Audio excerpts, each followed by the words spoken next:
السلام علیکم ورحمۃ اللہ وبرکاتہ۔ الحمد للہ نحمدہ ونصلی علی رسولہ الکریم، اما بعد فاعوذ باللہ من الشیطان الرجیم، بسم اللہ الرحمن الرحیم۔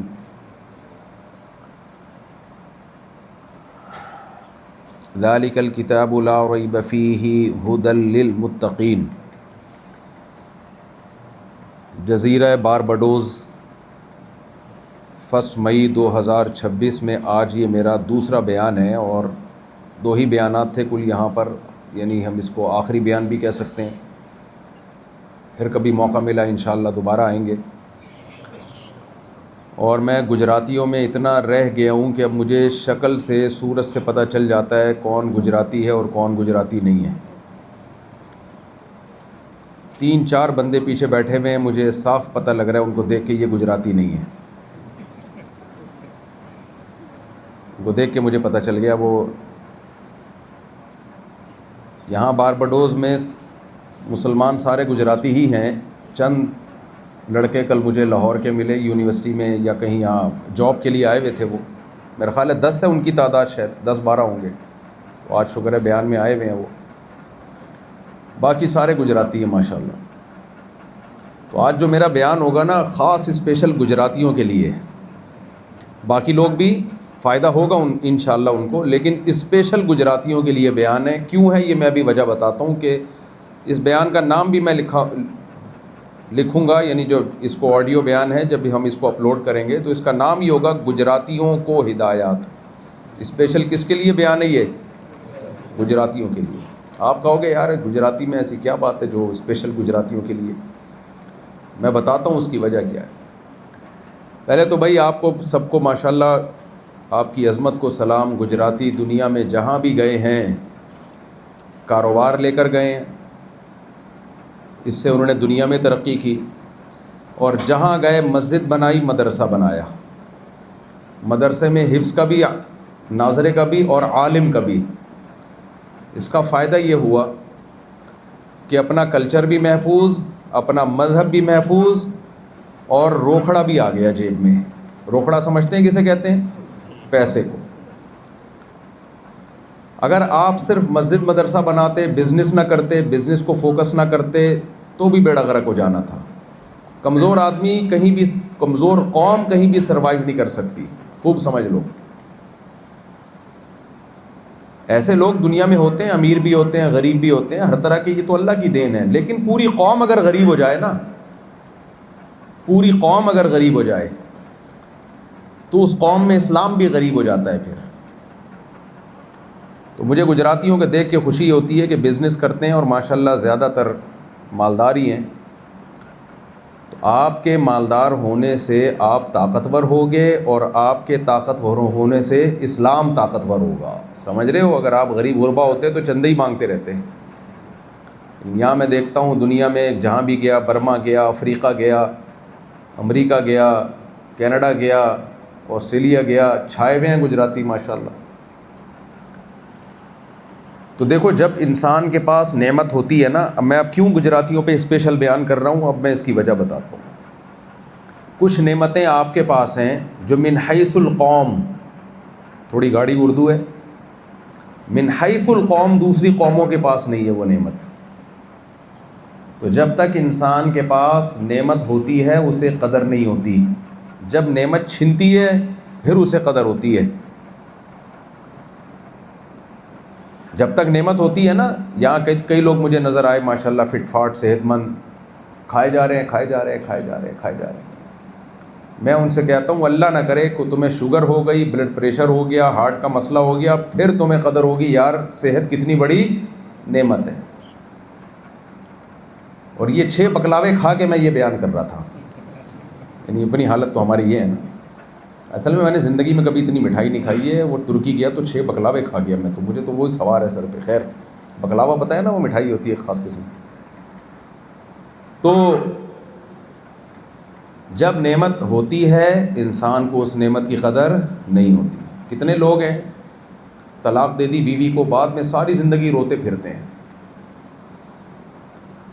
ہمارے ایک جاننے والے نے طلاق دی، بیگم سے لڑائیاں رہتی تھیں.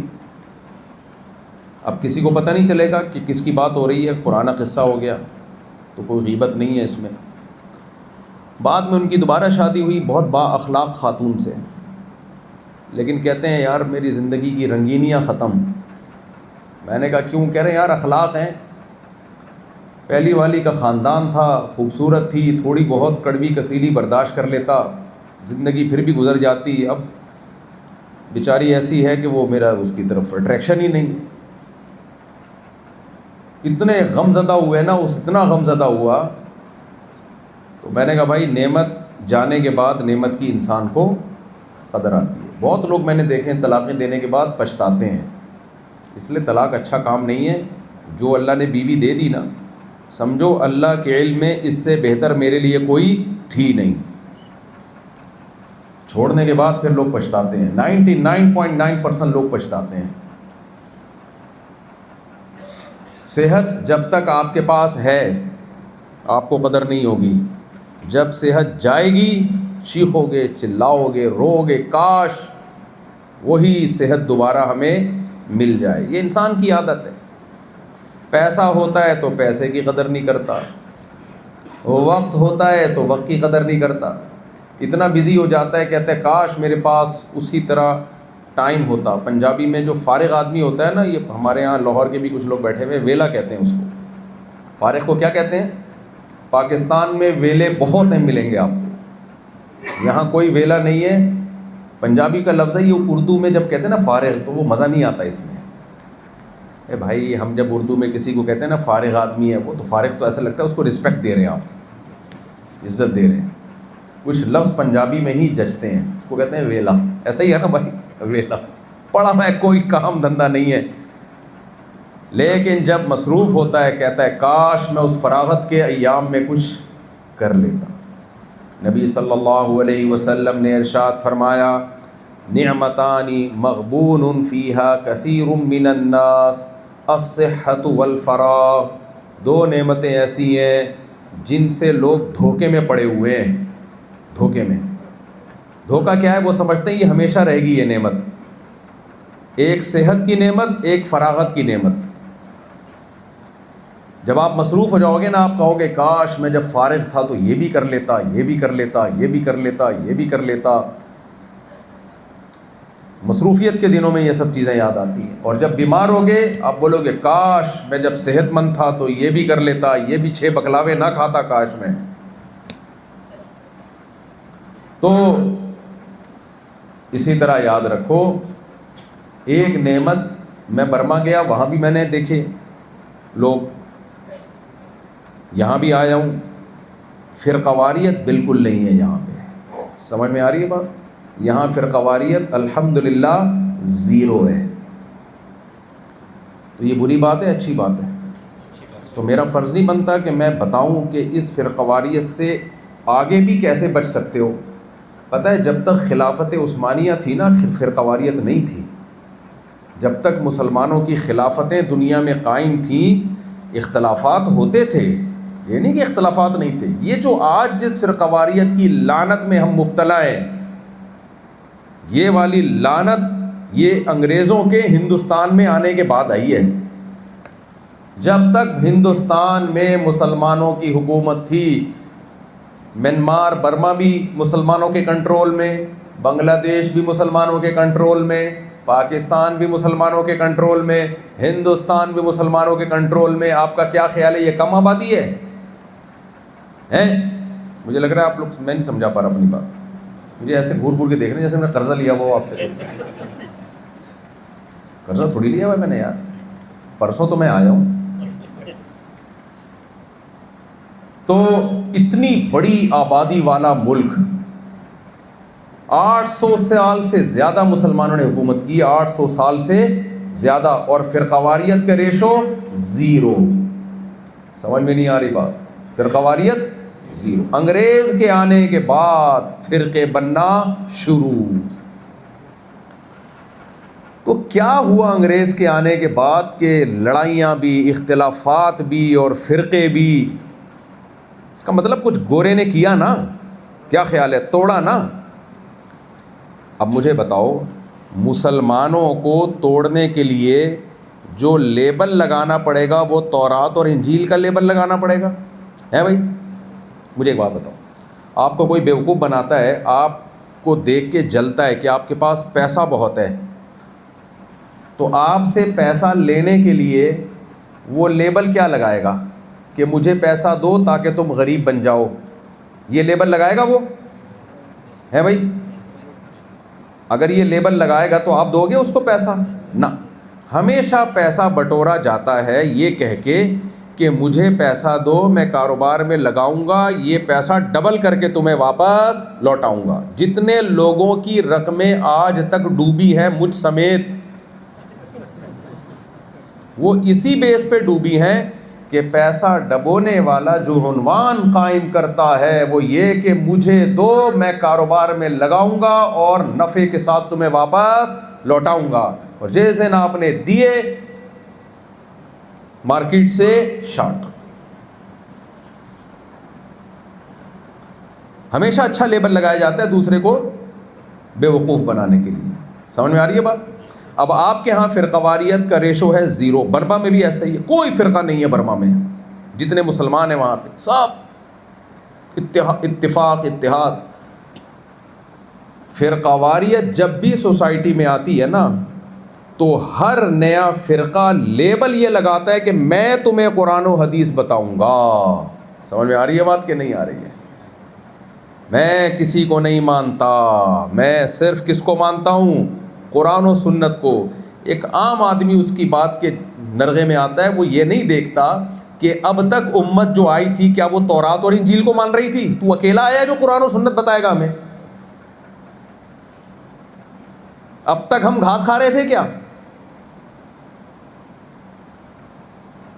دیکھو, عورت کو آزاد کرنے کے لیے, بے لباس کرنے کے لیے, پہلے زمانے میں اگر تحریک چلتی, خواتین کو کہا جاتا کہ تم کپڑے پہنو نہیں پہنو تمہاری مرضی ہے, خواتین بے لباس ہوتی؟ نہ, ان کو لیبل یہ لگایا گیا کہ تم آزاد ہو, تمہاری مرضی کپڑے پہنو یا کپڑے نہ پہنو. حالانکہ عورت کے اس طرح سے آزاد ہونے سے عورت کا فائدہ نہیں ہوا, مرد کی عیاشی بڑھ گئی. کیا خیال ہے بھائی؟ اب پرانے زمانے, اب بھائی معذرت کے ساتھ ابے تبے سے بات شروع کر دیتا ہوں, اتنے شریف شرفا لوگ بیٹھے ہوئے. دیکھو, پرانے زمانے میں کوئی مرد عورت کی طرف جانا چاہتا اپنی خواہش کے لیے, کتنے پاپڑ بیلنے پڑتے تھے اس کو.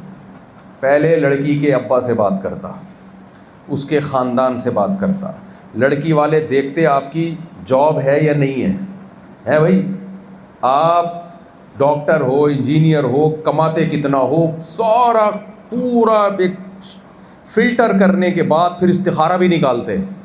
نیلا آ گیا, پیلا آ گیا, گلابی آ گیا, پتہ چلا استخارے کی بھینڈی چڑھا دیا. لمبے چوڑے پھر خاندان بیٹھتے, پھر مشورے ہوتے, پھر دیکھا جاتا یہ بندہ جو ہے ہماری بیٹی کو ہمیشہ کے لیے سنبھال سکتا ہے کہ نہیں سنبھال سکتا, گھر دے گا اس کو نہیں دے گا, گیس بجلی کا بل دے گا کہ نہیں دے گا, اس کے اخلاق کیسے ہیں. اس کے بعد جا کے مرد کو بیوی کی صورت میں عورت ملتی تھی. تو اس میں مرد کا فائدہ ہے یا عورت کا فائدہ؟ بولو نا, عورت کا فائدہ ہے. عورت کو ایک اچھا آدمی مل رہا ہے جو اس کے بچوں کی کفالت کرے گا, زندگی بھر کے لیے اس کے خرچے اٹھائے گا. جب عیاشی آئی نا یورپ میں, مغربی دنیا میں, مردوں نے بولا یار یہ تو ہمارے لیے مزہ زندگی کا کیا ہے, کرکرا. زندگی کا مزہ کیا ہے اس میں؟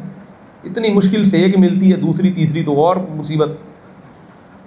ہمیں چاہیے لائف میں انٹرٹینمنٹ, مرد آزاد ہو, جب چاہے جس عورت سے چاہے سلام دعا کرے, گدھے گھوڑوں کی طرح اپنی خواہش پوری کرے. دیکھو, گدھا گدھی سے جب اپنی خواہش پوری کرتا ہے تو کیا اس پہ خرچہ کتنا کرتا ہے؟ کوئی خرچہ ہوتا ہے گدھے کا؟ ہے بھائی؟ کوئی گیس کا خرچہ, کوئی گدھی کے جب ایک اور گدھا پیدا ہونے لگے تو وہ جو ڈیلیوری کا خرچہ وہ گدھے کے ذمہ ہوتا ہے. یار کیا ہو گیا, میں کو قرضہ لیا ہوا ہے, آپ لوگ تو تھوڑا سا میرے ساتھ ہونا یار. ہے بھائی؟ گدھے گدھی کا فزیکل ریلیشن ہوتا ہے, مزے گدھے کے ہوتے ہیں.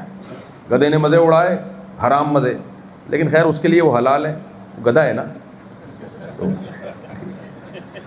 اب جب بچہ پیدا ہوگا ایک اور گدھا مارکیٹ میں آ رہا ہے, گدھا ذمہ داری اٹھاتا ہے کہ گدھی اس کو بولے تمہاری وجہ سے ابھی ہو رہا ہے, اس کا خرچہ تم اٹھاؤ گے؟ وہ کہہ رہے گا میرا اس سے کوئی تعلق, بولو نہیں. وہ دوسری گدھی تلاش کر رہا ہوگا. وہ کیا کر رہا ہوگا؟ دوسری گدھی تلاش کر رہا ہے. انسانوں میں اور گدھے گھوڑوں میں اللہ نے فرق رکھا ہے. وَلَقَدْ كَرَّمْنَا بَنِي آدم, اللہ کہتے ہیں ہم نے بنی آدم کو عزت دی ہے. بنی آدم میں مرد بھی ہیں عورتیں بھی ہیں. عورت کو عزت دی ہے کہ تم جانوروں کی طرح اس سے ریلیشن نہیں بناؤ گے. جس نے اس سے ریلیشن قائم کرنا ہے عزت کے ساتھ رخصتی کر کے گھر بنا کے بیوی بنا کے لائے گا, اس کو گھر بھی دے گا, اس کی ساری زندگی کا خرچہ بھی اٹھائے گا. بچہ پیدا ہوگا ولدیت میں اپنا نام ڈالے گا, اس کی رسپانسبلٹی باپ کے ذمہ ہوگی. یہ ساری خرچے زندگی بھر کے اٹھائے گا, اس کی بیٹیوں کے, اس کے یہاں جو لوگ کمانے کے لیے آتے ہیں اپنی بیٹیوں اور بیٹوں کے لیے, بیوی کے لیے کمانے آتے ہیں. ساری زندگی تمہاری. جب غیر مسلم نے دیکھا کہ اس میں تو ہمارے لیے بڑی مشکلات ہیں, انہوں نے کہا مردوں کے ایسے ہی مزے ہونے چاہیے جیسے گدھے گھوڑوں کے اور کتوں بلوں کے مزے ہوتے ہیں, بے شک ہمیں اس کے لیے حیوان بننا پڑے, لیکن اگر وہ عورت کو یہ سمجھاتے کہ ہم مرد کی عیاشی بڑھانا چاہتے ہیں لہذا برقع بھی اتارو اور گرل فرینڈ بھی بنو, تو عورت مان جاتی؟ نہ. لہذا انہوں نے لیبل بڑا اچھا لگایا, انہوں نے کہا کہ ہم عورت کی آزادی چاہتے ہیں. سمجھ میں آ رہی ہے بات کہ نہیں آ رہی ہے؟ عورت مرد کی دسترس سے آزاد ہونی چاہیے, مرد سربراہ نہیں ہونا چاہیے, اور کمانے میں آزاد ہے عورت. حالانکہ کمانا آزادی نہیں ہے, ذمہ داری ہے. عجیب بات ہے یار, کمانا ذمہ داری ہے, آزاد ذمہ داری سے ہوتا ہے انسان. نہیں یاری میرا خیال ہے بات. دیکھو ایک کین رکھا ہوا ہے, 2 کین رکھے ہوئے ہیں, ہم نے اٹھا کے ٹرک پہ لوڈ کرنے ہیں, یا بوری بھری ہوئی ہے ہم نے اٹھا کے ٹرک پہ لوڈ کرنا ہے. ایک مرد ہے اور ایک عورت. اسلام کہتا ہے یہ دونوں بوریاں ٹرک پہ اٹھا کے رکھنا کس کی ذمہ داری ہے؟ مرد کی. عورت اس ذمہ داری سے آزاد. یہاں لفظ آزاد فٹ بیٹھتا ہے کہ نہیں فٹ بیٹھتا؟ غیر مسلم نے کیا کیا, اس نے بولا یار یہ کیا مذاق ہے, دونوں بوریاں مرد اٹھائے گا, یہ عورت پیڑے کھانے کے لیے. اب اگر وہ کہتا, وہ یہ نعرہ لگاتا کہ تم پر بھی ذمہ داری ہے کہ تم بوری اٹھاؤ گی, تو عورت مان لیتی ہے. عورت کہتی ہے اپنی ذمہ داری آدھی میرے کندھوں پہ ڈال رہا ہے. اس کو کیا بولا؟ اس کو کہا کہ ایک بوری تم بھی اٹھاؤ گی اور اس بوری اٹھانے میں تم آزاد ہو. نہیں ایسا نہیں ہوا. کوئی مرد تم پہ پابندی نہیں لگا سکتا کہ تم بوری نہیں اٹھاؤ گی اور میں اکیلے دونوں بوریاں اٹھاؤں گا. مرد کو کوئی رائٹ نہیں ہے تمہیں غلام بنا کے رکھے اور دونوں بوریاں اپنے کندھوں پہ خود اٹھائے. مرد تمہیں یہ کہہ نہیں سکتا کہ دونوں بوریاں میں اٹھاؤں گا. مرد اگر کہے بھی تو تم آزاد ہو, ایک بوری تم اپنے کندھے پہ اٹھا کے ٹرک پہ رکھو. کوئی عقل مند بیٹھا ہوگا بولے گا بھائی پاگل ہو گیا کہ دماغ خراب ہو گیا, بوری اٹھانا بوجھ ہے, آزادی بوجھ سے, جب بوجھ نہ ہو تو آزادی ہوتی ہے, بوجھ اٹھانا کوئی آزادی تھوڑی ہے. سب سے مشکل کام دنیا میں کمانا ہے جس کے پیچھے انسان بھاگتا ہے. اتنا ٹف کام اللہ نے کس کے کندھوں پہ ڈالا؟ مرد کے کندھوں پہ. عورت کو کہا تو مرد کی کمائی گھر بیٹھ کے کھائے گی اور بھکاری بن کے نہیں کھائے گی. کسی کی بیوی آج تک بھکاری بن کے مانگتی ہے پیسے شوہر سے کہ اللہ کے نام پہ تو انڈے لیتے ہوئے آنا؟ کبھی دیکھا آپ نے؟ باہر جا رہے ہیں, خواتین کو یہ بھی باور کرا دیا کہ تم کوئی بھکاری تھوڑی ہو جو مرد سے ساری زندگی مانگتی رہو. ابے بھائی بیوی بھکاریوں کی طرح نہیں مانگتی شوہر سے, حق سمجھ کے مانگتی ہے. ہم نے تو کبھی نہیں دیکھا ہمارے گھر والوں نے کبھی بولو اللہ کے نام پہ 1 پاؤ دہی دے دو. صبح شام صلواتیں سننے کو ملتی ہیں, آپ کو بھیجا تھا دہی لینے کے لیے, آپ خالی ہاتھ آ رہے ہو. ایسے تو باس بھی آرڈر نہیں کرتا. وہ ایک آدمی نے کہا نا, دوست سے پوچھا بتا یار تیری گھر میں کیسے گزر رہی ہے, تیری گھر میں زندگی کیسے گزر رہی ہے. بیچاری کی عجیب سے گزر رہی تھی, لیکن اس کو شرم آ رہی تھی بتاتے ہوئے کہ اگر میں اپنی حقیقت بتاؤں گا تو یہ بولے گا جورو کا غلام ہے, بیوی کا غلام ہے. تو اس نے بتایا بڑے عجیب اسٹائل سے نا, کہتا ہے بڑا میرا گھر میں روب ہے بھائی, دبتا وبتا کسی سے نہیں ہوں میں. تیری بھابھی کا تو ذرا بھی روب نہیں ہے میرے اوپر, پیسہ میں نے کنٹرول میں کیا ہوا ہے. کہہ رہا اچھا کرتا کیا ہے؟ کہہ رہا صبح اٹھتا ہوں تو چائے تجھے پتہ ہے میں اپنے ہاتھ کی پیتا ہوں, یہ میری عادت ہے. تو جب میں چائے بناتا ہوں میں کہتا ہوں اب جب بنا ہی لیا تو تیری بھابھی کے لیے بھی بنا لوں, تو ایک کپ پانی اور ڈال دیتا ہوں اس میں. اور میں کہتا ہوں جب چائے بن گئی تو پراٹھے میں کیا جا رہا ہے یار, اور جب اپنے لیے بن رہا ہے تو تیری بھابھی کے لیے بھی ایک بنا لیا. تو ناشتہ میں خود ہی دونوں کے لیے بنا لیتا ہوں یار. اللہ کا بڑا فضل ہے, چھوٹا دل نہیں ہے میرا. پھر میں کہتا ہوں جب میں جا رہا ہوں تو لنچ میں جلدی, اب تیری بھابھی کو ناشتے کے لیے نہیں اٹھایا, لنچ کے لیے کیا اٹھاؤں, تو وہ بھی بنا لو یار, ٹفن میں ڈال کے لے جاؤ یار. اور جب بنا ہی لیا تو اس کے لیے بھی بنا لو. کیا خیال ہے؟ اب 2 ٹائم کا کھانا تو وہ بس بنا لیتا ہوں میں. جب شام کو گھر آتا ہوں میں کہتا ہوں 2 ٹائم کا بنا لیا, 1 ٹائم کا کیا رہ گیا یار, چلو وہ بھی بنا لو. اب برتن رہ گئے گندے, اب کیا تکلیف دینی یار, تو وہ بھی دھو ہی لیتا ہوں پھر میں. تو میری تو بڑی اچھی گزر رہی ہے عزت کے ساتھ, تو سنا کیسی گزر رہی ہے؟ اس نے کہا میری بھی تیرے جیسے کتے جیسی گزر رہی ہے, لیکن مجھے ایسے بتانا نہیں آتا جیسے تو بتا. گزر تو میری بھی ایسے رہی لیکن مجھے اس طرح بتانا نہیں آتا. بعض چیزیں بہت بری ہوتی ہیں, لیبل بہت اچھا لگایا جاتا. اسلام دشمن قوتوں نے عورت پہ آزادی کا لیبل لگا کے اس کو برباد کر دیا. میں نے ملیشیا میں دیکھا ایک خاتون بیچاری بچے کو جھولا بھی دے رہی ہے. میں اور ہمارے ایک دوست تھے مولوی صاحب, ہم کھانا کھانے گئے تو ہمارے لیے اب وہ ہوٹل پہ کھانا بھی بنا رہی ہے, واکر میں بچہ ہے, اس کو جھولا بھی دے رہی ہے. میں نے کہا یہ ہے آزادی, بچہ بھی پالو اور کسٹمر کو کھانا بھی کھلاؤ. روزانہ 100 کسٹمر کو کھلاتی ہوگی, یہ اگر ایک شوہر کو کھلا دے تو غلام ہے, اور 100 کسٹمر کو کھلائے تو آزاد ہے. نہیں آئی سمجھ میں؟ ایک شوہر کو کھلاتی, وہ شوہر ساری زندگی اس کو کھلاتا اور پٹتا بھی اس کے ہاتھوں, ذلیل بھی ہوتا, ہو رہے ہوتے ہیں وہ تو آپ سب کو پتہ ہے گھر کی باتیں. ایک آدمی نے کسی سے کہا کہ یار سنا تیرا کتا کیسا ہے آج کل؟ کہتا ہے یار کتے سے مجھے میں یاد آنے لگتا ہوں, کتے سے ایسا لگتا ہے جیسے گھر میں میرے بارے میں بات ہو رہی. تو یہ میں اس لیے بتا رہا ہوں, اب عورت کو کپڑوں سے آزاد کر دیا. حالانکہ عورت کپڑوں سے آزاد ہوگی تو عورت کے مزے نہیں ہوں گے, مزے کس کے ہوں گے؟ مردوں کے ہوں گے. مرد کی عیاشی بڑھے گی, وہ پھر نکاح تھوڑی کرے گا, وہ دائیں بائیں منہ کالا کرے گا. تبھی تو آج دیکھ لو 50 سال کے بڈھے ہو کے بھی شادی نہیں کر رہے ہوتے. پہلے زمانے میں ایسا تھوڑی تھا, مرد کو پتہ ہوتا تھا یار میں نے ابھی نکاح نہیں کیا تو یہ چانس گیا میرے ہاتھ سے. اب پتہ ہے یار زندگی کے ہر موڑ پہ مل جائے گی, کبھی بھی جاؤ گے مل جائے گی, نہیں بھی ملی ادھر ادھر سے گدھے گھوڑوں کی طرح منہ کالا ہوتا رہے گا. اللہ بچائے, سب کو محفوظ رکھے اس عذاب سے.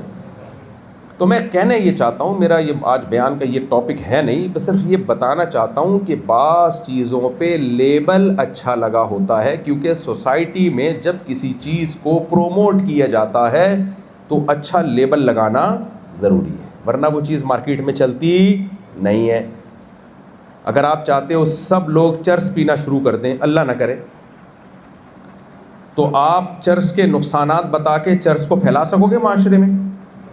ہے بھائی نہ, بلکہ آپ کیا کرو گے, چرس کا نام رکھو گے اینٹی ڈپریشن پاؤڈر.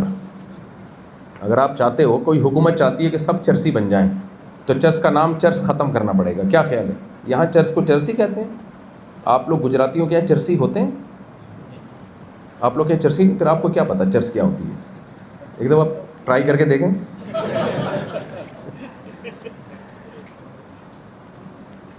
چرس کا نام, اگر چرس کو سوسائٹی میں پھیلانا ہے تو اس کا نام کیا کرنا ہمارے یہاں چرسی ہوتے ہیں گندے نالے میں, کراچی میں بھی جاؤ ایسے بیٹھے نہیں ہوتے. تھوڑا سا میں اسٹائل بتاتا ہوں تو اس سے اندازہ ہو جائے شاید آپ کو, ایسے کر کے بیٹھے ہوئے پی رہے ہوتے ہیں, اور وہ ان کو لگتا ہے کہ ہم دنیا میں نہیں ہیں بلکہ چاند پہ بیٹھے ہوئے. ایک چرسی سے کسی نے پوچھا کہ یار سنا ہے تم لوگ یہ چرس پی کے ایسا لگتا ہے تمہیں کہ چاند پہ ہو, تو کہہ رہا ابھی کہاں بیٹھا ہوا ہوں میں. نشے کا پاؤڈر ہے آج کل, نشہ وشہ بہت چل رہا ہے نا. سوسائٹی میں جب نشہ پھیلانا ہوتا ہے اس کے نقصانات نہیں بتائے جاتے, اس کے فائدے بتائے جاتے ہیں. اس کا نام چینج کرنا پڑے گا, اینٹی ڈپریشن پاؤڈر. اس کی پیکنگ بہت اچھی ہوگی, وہ بڑے 3 پیس سوٹ اور ٹائی میں لوگ پیا کریں گے, تب جا کے لوگ سمجھیں گے یار یہ کوئی اچھی چیز ہے. تو یاد رکھو, ہر برائی سوسائٹی میں پھیلانے کے لیے اس پہ لیبل اچھا لگانا پڑتا ہے. فرعون کے مقابلے میں جب حضرت موسیٰ علیہ السلام آئے اور موسیٰ علیہ السلام کی دعوت بہت واضح تھی، ایک خدا پر ایمان لے آؤ، بنی اسرائیل پہ ظلم کرنا چھوڑ دو، بتاؤ اس میں کوئی مشکل بات ہے؟ فرعون بنی اسرائیل کے بچوں کو ذبح کرتا تھا، موسیٰ علیہ السلام نے کہا ظلم میں چھوڑ دو، یہ کوئی غلط بات تھی؟ یہ 2 اور 2 4 کی طرح واضح بات تھی نا کہ بھائی کیوں ظلم کر رہا ہے میری قوم پہ، بچوں کو ذبح کیوں کر رہا ہے؟ نہیں کری یہ کام، اور خدا ایک ہے، تو خدا نہیں ہے۔ وہ کہتا تھا میں خدا ہوں، بھائی تو کیسے خدا ہو گیا؟ تو خود پیدا ہوا ہے، تو مر جائے گا تھوڑے دنوں میں، خدا پیدا تھوڑی ہوتا ہے، نہ مرتا ہے۔ کتنی واضح بات تھی کہ نہیں تھی؟ لیکن فرعون کی دربار میں جب ایک شخص ایمان لایا اور اس نے فرعون کو سمجھایا کہ یہ ایسا نہ ہو کہ واقعی میں پیغمبر ہوں جن کو ہم جھوٹا کہہ رہے ہیں، اگر یہ پیغمبر نکلے تو خدا ہمیں چھوڑے گا نہیں۔ فرعون نے پوری تقریر سن کے پتہ ہے کیا کہا؟ ما اریکم الا ما ارا وما اہدیکم الا سبیل الرشاد، کہتا ہے دیکھو میں تمہیں وہ بتاؤں گا جو میری سمجھ میں آئے گا۔ نمبر 2، اور میری سمجھ میں کبھی غلط بات آئی نہیں ہے، میری سمجھ ہمیشہ ٹھیک چلتی ہے۔ میں تمہیں وہ راستہ بتاؤں گا جس میں تمہاری خیر خواہی ہو۔ کتنی غلط بات کر رہا ہے، لیبل کیسا لگا رہا ہے، برا یا اچھا ہے؟ اچھا لیبل، کہ میں سبیل الرشاد کا مطلب قوم کی جس میں بھلائی ہوگی میں وہ بات کروں گا، میں قوم کا لیڈر ہوں، میں ہمیشہ تمہارے فائدے میں سوچتا ہوں، اپنے بارے میں تو میں سوچتا ہی نہیں ہوں، اور میں ہمیشہ تمہاری خیر خواہی میں سوچتا ہوں، تمہیں اچھا راستہ دکھاؤں گا، اور چاہے تم مانو یا نہ مانو۔ جیسے ماں باپ زبردستی بچے کو اسکول بھیجتے ہیں نا کہ بیٹا تم نہیں جا رہے، تمہارا نقصان ہے، ہم تمہیں بھیجیں گے تاکہ تمہارا فائدہ ہو۔ جو بیمار دوا نہ کھا رہا ہو ہم زبردستی پلاتے ہیں، بھائی تو مر جائے گا لیکن ہم نے تجھے زندہ بچانا ہے، تجھے پینا پڑے گا۔ تو فرعون نے کہا میں تمہارا اتنا خیر خواہ ہوں کہ تم جو کہہ رہے ہو کہ موسیٰ اللہ کے پیغمبر بھی ہو سکتے ہیں اور ہم ظلم کر رہے ہیں اور یہ ہو رہا ہے وہ، میں تمہاری باتیں نہیں مان سکتا، کیونکہ میں نے تمہاری باتیں مانی تم تباہ و برباد ہو جاؤ گے، لہذا میں تمہیں سیدھے راستے پہ ہی لے کے جاؤں گا اور بس جاؤں گا۔ یہ بالکل ایسے جیسے امریکہ بولتا ہے نا کہ فلاں ملک میں بدامنی ہے، تو وہ ملک والے کہہ رہے ہیں کوئی بدامنی نہیں، بھائی امریکہ کہتا ہے بہت سخت بدامنی ہو رہی ہے، میں اپنی فوجیں لے کے آ رہا ہوں امن قائم کرنے کے لیے۔ سمجھ آ رہی ہے بات؟ فلاں ملک میں کیا ہو رہی ہے؟ بدامنی ہے۔ ملک لوگ بول رہے بھائی نہیں ہے، بھائی خدا کا واسطہ نہیں ہے، کہہ رہے نہیں میں آ رہا ہوں، حالات بالکل بھی ٹھیک نہیں ہے، میں آ رہا ہوں اور امن قائم کروں گا۔ بھائی اب پاور ہے، جو مرضی کر لو، آپ کچھ کر سکتے ہو۔ ایک اونٹ، ایک دمبا اور ایک بیل جو ہے نا کہیں سفر کرتے ہوئے جا رہے تھے، بھوک لگی، گھاس کی ایک گٹھری آئی۔ اب گٹھری ایک تھی گھاس کی، بھوک تینوں کو لگی ہے، تو اب پریشان کہ کون کھائے گا اس کو؟ تو اونٹ نے ہی کہا کہ میں بڑا ہوں، میں بتاتا ہوں کہ کون کھائے گا اس کو۔ اونٹ نے کہا دیکھو جو ہم میں سب سے پہلے دنیا میں آیا ہے نا، اونٹ کا خیال تھا میں اتنا بڑا ہوں تو میں بہت پہلے آیا ہوں گا، ہماری نسل بہت پہلے آئی ہوگی، تو جو سب سے پہلے دنیا میں آیا ہو وہ کھائے گا۔ اب تم تاریخ پیش کرو کون سب سے پہلے دنیا میں آیا؟ دمبے نے کہا دیکھو بھائی ابراہیم علیہ السلام نے جب اپنے بیٹے اسماعیل کو ذبح کیا وہ تو ذبح نہیں ہوئے، اس کی جگہ کون سا جانور آیا؟ سب نے کہا دمبا، حالانکہ یہ روایت کوئی صحیح ثابت نہیں ہے، لیکن سب جب انہوں نے کہا کہ دمبا تو فوراً دمبے نے کہا دیکھو میں کتنا پرانا ہوں، میں ابراہیم علیہ السلام کے زمانے سے ہوں میں۔ بیل نے کہا جب آدم علیہ السلام دنیا میں آئے تھے بتاؤ ٹریکٹر ایجاد ہو گئے تھے؟ سب نے کہا نہیں بھائی۔ تو کہا کھیتی باڑی کس جانور سے کی؟ سب نے کہا بیل سے۔ بس میں تو آدم علیہ السلام کے زمانے سے ہوں۔ اب اونٹ کے پاس تو ہسٹری ہی ختم ہو گئی نا، اس سے پہلے کی تو ہسٹری نہیں ہے۔ اونٹ ٹینشن میں کہ یار یہ تو میرا ہی فارمولا میرے خلاف ہو گیا۔ اونٹ نے گھاس اٹھائی اور اپنی گردن پہ رکھ لی، بولا ہمت ہے لے لو۔ انہوں نے کہا بھائی تو پرانا ہونا ثابت کر۔ اس نے کہا نہیں میں نہیں پرانا، میں سب سے بعد میں آیا ہوں، میں تو کل پیدا ہوا ہوں۔ انہوں نے کہا پھر تیرا حق نہیں ہے۔ انہوں نے کہا لے کے دکھا دو۔ سمجھ آ رہی ہے بات کہ نہیں آ رہی ہے؟ تو فرعون نے یہی کہا، فرعون نے تو اونٹ نے تو پھر بھی مانا کہ میں پرانا نہیں ہوں۔ فرعون نے کہا میں ہمیشہ وہ بات کروں گا جو کس کے فائدے میں ہوگی؟ تمہارے قوم کا بھلا سوچوں گا، اور وہ یہی میں نے سوچا ہے کہ موسیٰ معاذ اللہ غلط ہیں اور ہمیں معاذ اللہ ان کو قتل کرنا پڑے گا۔ تو میرے بھائی فرعون نے بھی بڑا اچھا لیبل لگایا تھا اس ظلم پہ کہ میں تمہاری خیر خواہی میں بچے ذبح کر رہا ہوں۔ بھائی بچے ذبح کرنا کس کی خیر خواہی میں ہو گیا؟ خود ہی دہشت گرد کسی کو قرار دے دو، خود ہی اس کو مارو پیٹو، خود ہی اس کو، ایسے تو سسرال بھی نہیں کرتا یار، ہیں اس طرح تو سسرال بھی نہیں کرتا، خود ہی سب کچھ خود ہی قرار دے دو، کون پوچھنے والا ہے؟ تو میں یہ عرض کر رہا ہوں کہ باطل جب کوئی برائی سوسائٹی میں لانچ کرتا ہے تو اس برائی پہ لیبل برا نہیں بلکہ بہت اچھا لگاتا ہے. عقل مند کا کام یہ ہوتا ہے اس لیبل سے متاثر نہ ہو. احمق اور بیوقوف لیبل سے متاثر ہوتا ہے اور عقل مند اس لیبل کے پیچھے کیا چھپا ہوا ہے زہر اسے دیکھتا ہے. وہ آزادی کے نام پہ عورت کو برباد کیا جا رہا ہے اور بہت ساری چیزیں اس پہ مثالیں دینے کے لیے. تو اسی طرح یاد رکھو, وہ ایک اکثر مثال دیتا ہوں نا میں, ایک چینی کی بوری پہ کسی دکاندار نے لکھ دیا چاول. بوری کے اندر چینی ہے, دکاندار نے کیا لکھا؟ چاول. کسی نے بولا بھائی اندر چینی ہے, لیبل چاول لگایا ہوا ہے. کہتے ہیں مکھیوں کو دھوکہ دینے کے لیے. مکھیاں بہت بیٹھ رہی تھیں. اب آپ مجھے ایک بات بتاؤ, مکھیاں اس لیبل سے متاثر ہوں گی؟ بھائی لاہور والوں, لیبل دیکھ کے مکھی متاثر ہوگی؟ نہ نہ نہ, مکھی کو چاول چینی کی خوشبو محسوس ہوگی. تو جب مکھی لیبل سے متاثر نہیں ہوتی, انسان کیوں متاثر ہو جاتا ہے لیبل سے یار؟ ہے بھائی, بربادی کو آزادی کہہ دیا, عیاشی کو تہذیب کہہ دیا, شراب کو یہ کہہ دیا کہ ریلیکس ہونے کا ایک ذریعہ ہے, ٹینشن دور. حالانکہ شراب سے ٹینشن پیدا ہوتی ہے, ٹینشن ختم تھوڑی ہوتی ہے. تو اسی طرح یاد رکھو, فرقہ واریت یہ بڑا کامن لفظ ہے پاکستان میں. تو ہر جب پتھر اٹھاؤ گے نیچے سے ایک نیا فرقہ نکلے گا. یہ بھی قرآن و حدیث بیان کر رہا ہے, یہ بھی قرآن حدیث بیان کر رہا ہے, وہ بھی قرآن حدیث بیان کر رہا ہے, وہ بھی ہر شاخ پہ الو بیٹھا ہے, انجام گلستان کیا ہوگا. علامہ اقبال نے کہا تھا نا, دیکھو ہر باغ میں ایک آدھ الو ہوتا ہے جو رات کو جاگتا ہے دن میں سوتا ہے. تو وہ ایفورڈیبل ہوتا ہے. ایک پورے باغ میں ایک آدھ الو قابل برداشت ہے, باقی تتلیاں ہوتی ہیں, طوطے ہوتے ہیں, رنگ برنگے پرندے ہوتے ہیں, مور ہوتے ہیں, یہ باغ کے حسن کو چار چاند لگا دیتے ہیں. ایک آدھ الو بھی برداشت کے قابل. چلو اتنا خوبصورت باغ ہے, ایک الو بھی چلے گا. لیکن اگر ہر شاخ پہ ہی الو بیٹھا ہوا ہو, سمجھو یہ باغ کا بیڑا غرق ہونے والا ہے. ایک آدھ سرپھرا ہر دور میں ہوا کرتا تھا, جو امت کو نہیں مانتا تھا, فقہا کو, محدثین کو نہیں مانتا تھا. علماء کہتے تھے ایک آدھ ہے, امت برباد نہیں ہوگی. اب پتہ ہے کیا ہو رہا ہے؟ ہر شخص قرآن و سنت کے نام پہ مجتہد بنا ہوا ہے, پراپر علم نہیں ہے اس کے پاس, اور کہہ رہا ہے میں صرف قرآن و حدیث کو مانتا ہوں, باقی کسی چیز کو نہیں مانتا. اسے کہتے ہیں کلمۃ حق, بات درست ہے, ارید بہ الباطل, لیکن اس کا جو رزلٹ نکل رہا ہے, اس کے جو ارادے ہیں وہ درست نہیں ہیں. سوال پیدا ہوتا ہے کیا ہم قرآن و سنت کو فالو نہ کریں؟ ہے بھائی, فالو کریں, لیکن کیسے فالو کریں؟ فرقہ واریت سے کیسے بچو گے آپ؟ قرآن و سنت کو ایسے فالو کرنا پڑے گا جیسے قرآن و سنت نے حکم دیا. قرآن و سنت کے بتائے ہوئے طریقے سے ہٹ کے قرآن و سنت کو فالو کرو گے, گمراہ ہو جاؤ گے. قرآن و سنت ہی سے گمراہ ہو گے پھر آپ.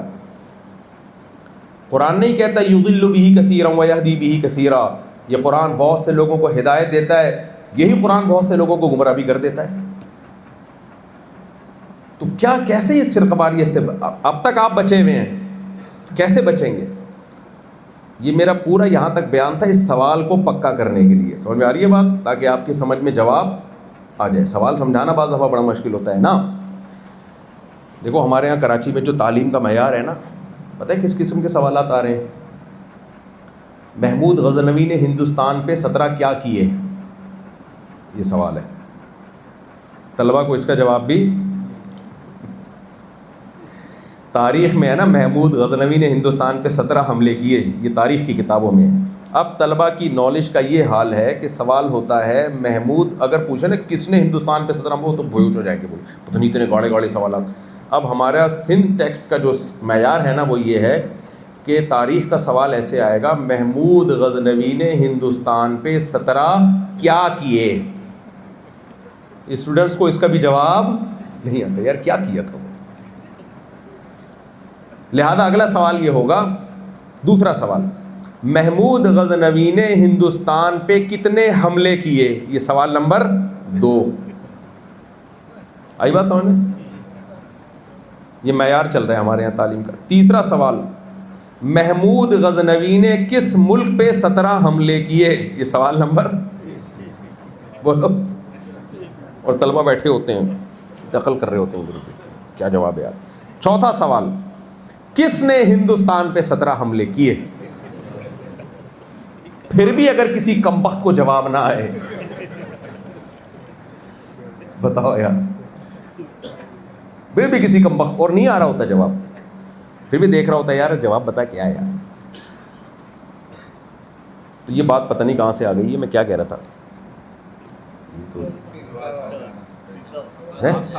ہاں، تو اب یہ کتنا مشکل سوال ہے نا. تو سوال جو ہے نا، وہ ایک مالدار آدمی تھا، بڑا بے وقوف اور احمق. اس کا ایک گرو تھا، وہ گرو تھا، اس کا ایک چیلا تھا. ہوتے ہیں نا ہندوستان میں گرو چیلے ہوا کرتے تھے. تو گرو نے اپنے چیلے سے بولا کہ یار لوگ مجھے بے وقوف کہتے ہیں، کوئی ایسا کام کروں کہ لوگ مجھے عقل مند سمجھنا شروع کر دیں. تو اس نے کہا حضور میں آپ سے کوئی پہلی پوچھوں جس کا آپ جواب دے دو. تو اس نے کہا ٹھیک ہے، پھر تو خود ہی پہلی بنا. پہلی ہوتی ہے نا، پہلی پوچھتے ہیں بوجھو تو جانے. تو اس نے کہا پھر تو خود ہی کوئی ایسی پہلی بنا کے لا، لیکن مجھے اس کا جواب آنا چاہیے، پہلے بتا دو. اتنی آسان ہو کہ میں جواب دے دوں، ایسا نہ ہو میں جواب نہ دوں، میرا تو بے وقوف ہونا اور ثابت ہو جائے گا. تو کہا پہلی ایسی ہونی چاہیے کہ میں اس کا جواب دے سکوں. اگر مجھے جواب نہیں آیا نا، تجھے نہیں چھوڑوں گا میں. اب وہ بیچارہ کانپنے لگا. اس نے بولا یار کوئی اتنی آسان سی پہلی پوچھو کہ گرو کو جواب آتا ہو اس کا. اب اس نے پہلی پوچھنا شروع کی. دیکھو سرائکی میں یہ لطیفہ نا، کہہ رہے ایک جانور ہے، پونچھ گھمیندی ہے اور چولہے کے گرد گھومدی ہے، میاؤں میاؤں کریندی ہے. اس نے کہا یار بالکل کھل کے بات کرو، ایسا نہ جواب نہ ہے اس کمبخت کو. میاؤں میاؤں تو صاف پتہ ہے بھائی بلی ہے، میاؤں میاؤں تو بلی کرتی ہے. کہا اتنا آسان پوچھو کہ. اب وہ جو گرو سوچ میں پڑ گیا نا، سوچ میں پڑ گیا یار میاؤں میاؤں بھی کریندی ہے، پونچھ بھی گھمیندی ہے، چولہے کے گرد رہندی ہے. کافی دیر سوچ کے کہتا ہے مرغا. کیا کہتا ہے؟ اب یہ بولتا ہے کہ یار اگر میں نے بول دیا جواب غلط ہے تو میں پٹوں گا. تو یہ کہتا ہے کہ گرو جی یہ اتنی مشکل پہیلی میں نے پوچھی تھی، اس کا آپ نے جواب دے دیا. مجھے لگتا ہے کسی نے بتایا ہے آپ کو. یہ تو بڑا عقل مند ہے، یہ خود سے نہیں ہو سکتا، یہ کہیں نقل ماری ہے آپ نے بھائی. یہ اتنا مشکل میں سوچ کے لایا تھا، آپ نے جواب دے دیا. یہ کسی نے بتایا ہے. وہ کہتے ہیں نہیں، عقل کی دوڑ ہے، عقل کی دوڑ ہے، یہ عقل کی دوڑ ہے. تو میرا خیال ہے اتنا مشکل سوال تو میں نہیں پوچھ رہا نا آپ سے. تو دیکھو ہم قرآن و سنت سے پوچھتے ہیں کہ فرقہ واریت کا علاج کیا ہے. دیکھو جتنے فرقے بنیں گے قرآن و سنت کے نام پہ. یہ تو ذہن میں بیٹھ گیا نا، کیونکہ اس کے علاوہ تو آپ کسی کو اپنی طرف بلا نہیں سکتے نا. عورت کو برباد کرنا ہو تو عورت کا حقوق کا لیبل لگانا پڑے گا نا. مرد کو برباد کرنا ہو تو مرد کے حقوق کا لیبل، کاروباری آدمی کو برباد کرنا ہو تو بزنس کا لیبل. یہ تو ایسے ہی ہوگا نا. ڈاکٹر جب ٹیکہ لگاتا ہے برباد کرنے کے لیے تو لیبل بربادی کا تھوڑی لگائے گا. ڈاکٹر آپ کا دشمن ہے، زہر کا انجیکشن لگا رہا ہے تو وہ بولے گا تھوڑی زہر ہے، وہ کہے گا یہ ایسا بہترین، بس اس کے بعد آپ کبھی زندگی میں بیمار ہو گئی نہیں. تو جتنے فرقے ہیں آپ دیکھ لو، ان میں کامن بات کیا ہے؟ میں ابو حنیفہ کو نہیں مانتا، میں امام شافعی کو نہیں مانتا، میں امام بخاری کو نہیں مانتا. قرآن بتاؤ، حدیث بتاؤ. لوگ متاثر ہوتے ہیں. ہم نبی صلی اللہ علیہ وسلم سے پوچھتے ہیں. سب سے پہلے ہم قرآن سے پوچھتے ہیں. کیا خیال ہے بھائی؟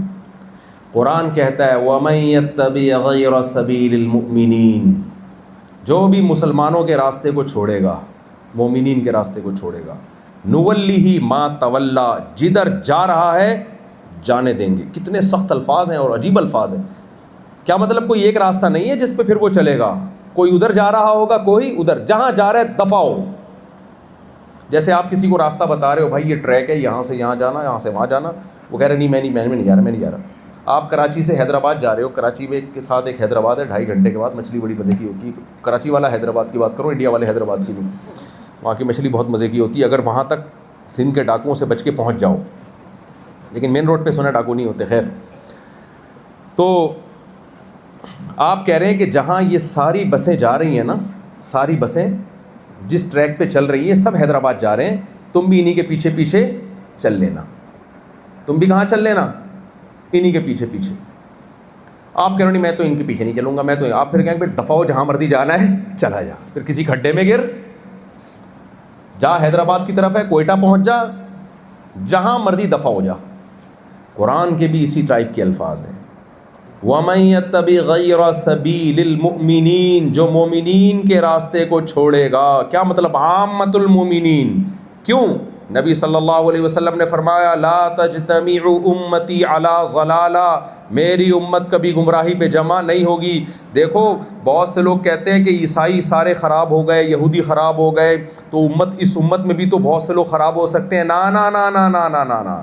حضرت عیسیٰ ابن مریم آخری پیغمبر نہیں تھے, موسیٰ علیہ السلام آخری پیغمبر نہیں تھے, محمد صلی اللہ علیہ وسلم آخری پیغمبر ہیں. اللہ آپ کی امت کو گمراہ نہیں ہونے دے گا. قرآن میں بھی ہے, حدیث میں بھی ہے, یہ امت من حیث الامہ سیدھے راستے پہ چلے گی. جو اس امت کے ٹریک سے ہٹے گا, کتنا ہی اچھا لیبل لگا لے, بخاری مسلم کی حدیث ہے, من شذ عن جماعت المسلمین شذ فی النار, جو مسلمانوں کے طریقے سے ہٹے گا تو اللہ قیامت میں بھی الگ سے اس کو جہنم میں ڈالیں گے. بولیں گے مسلمان جنت میں جائیں گے, تو کہاں جائے گا؟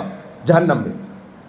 کوئی بھی ایسا اسکالر آپ کو نظر آتا ہے جس کو سننے کے بعد آپ کو لگے یہ ٹھیک ہے باقی غلط ہے, فوراً فیصلہ کر لو باقی ٹھیک ہے یہ غلط ہے.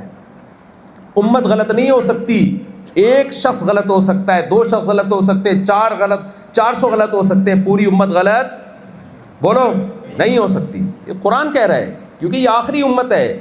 اگر 4 لوگ ٹھیک ہو گئے اور 4 کروڑ غلط ہو گئے, غیر مسلم پر حجت کیسے تمام ہوگی؟ غیر مسلم کہے گا تمہارے مذہب تو سمجھا ہی نہیں 1400 سال سے کسی نے, اب ہم کیا سمجھیں گے بھائی؟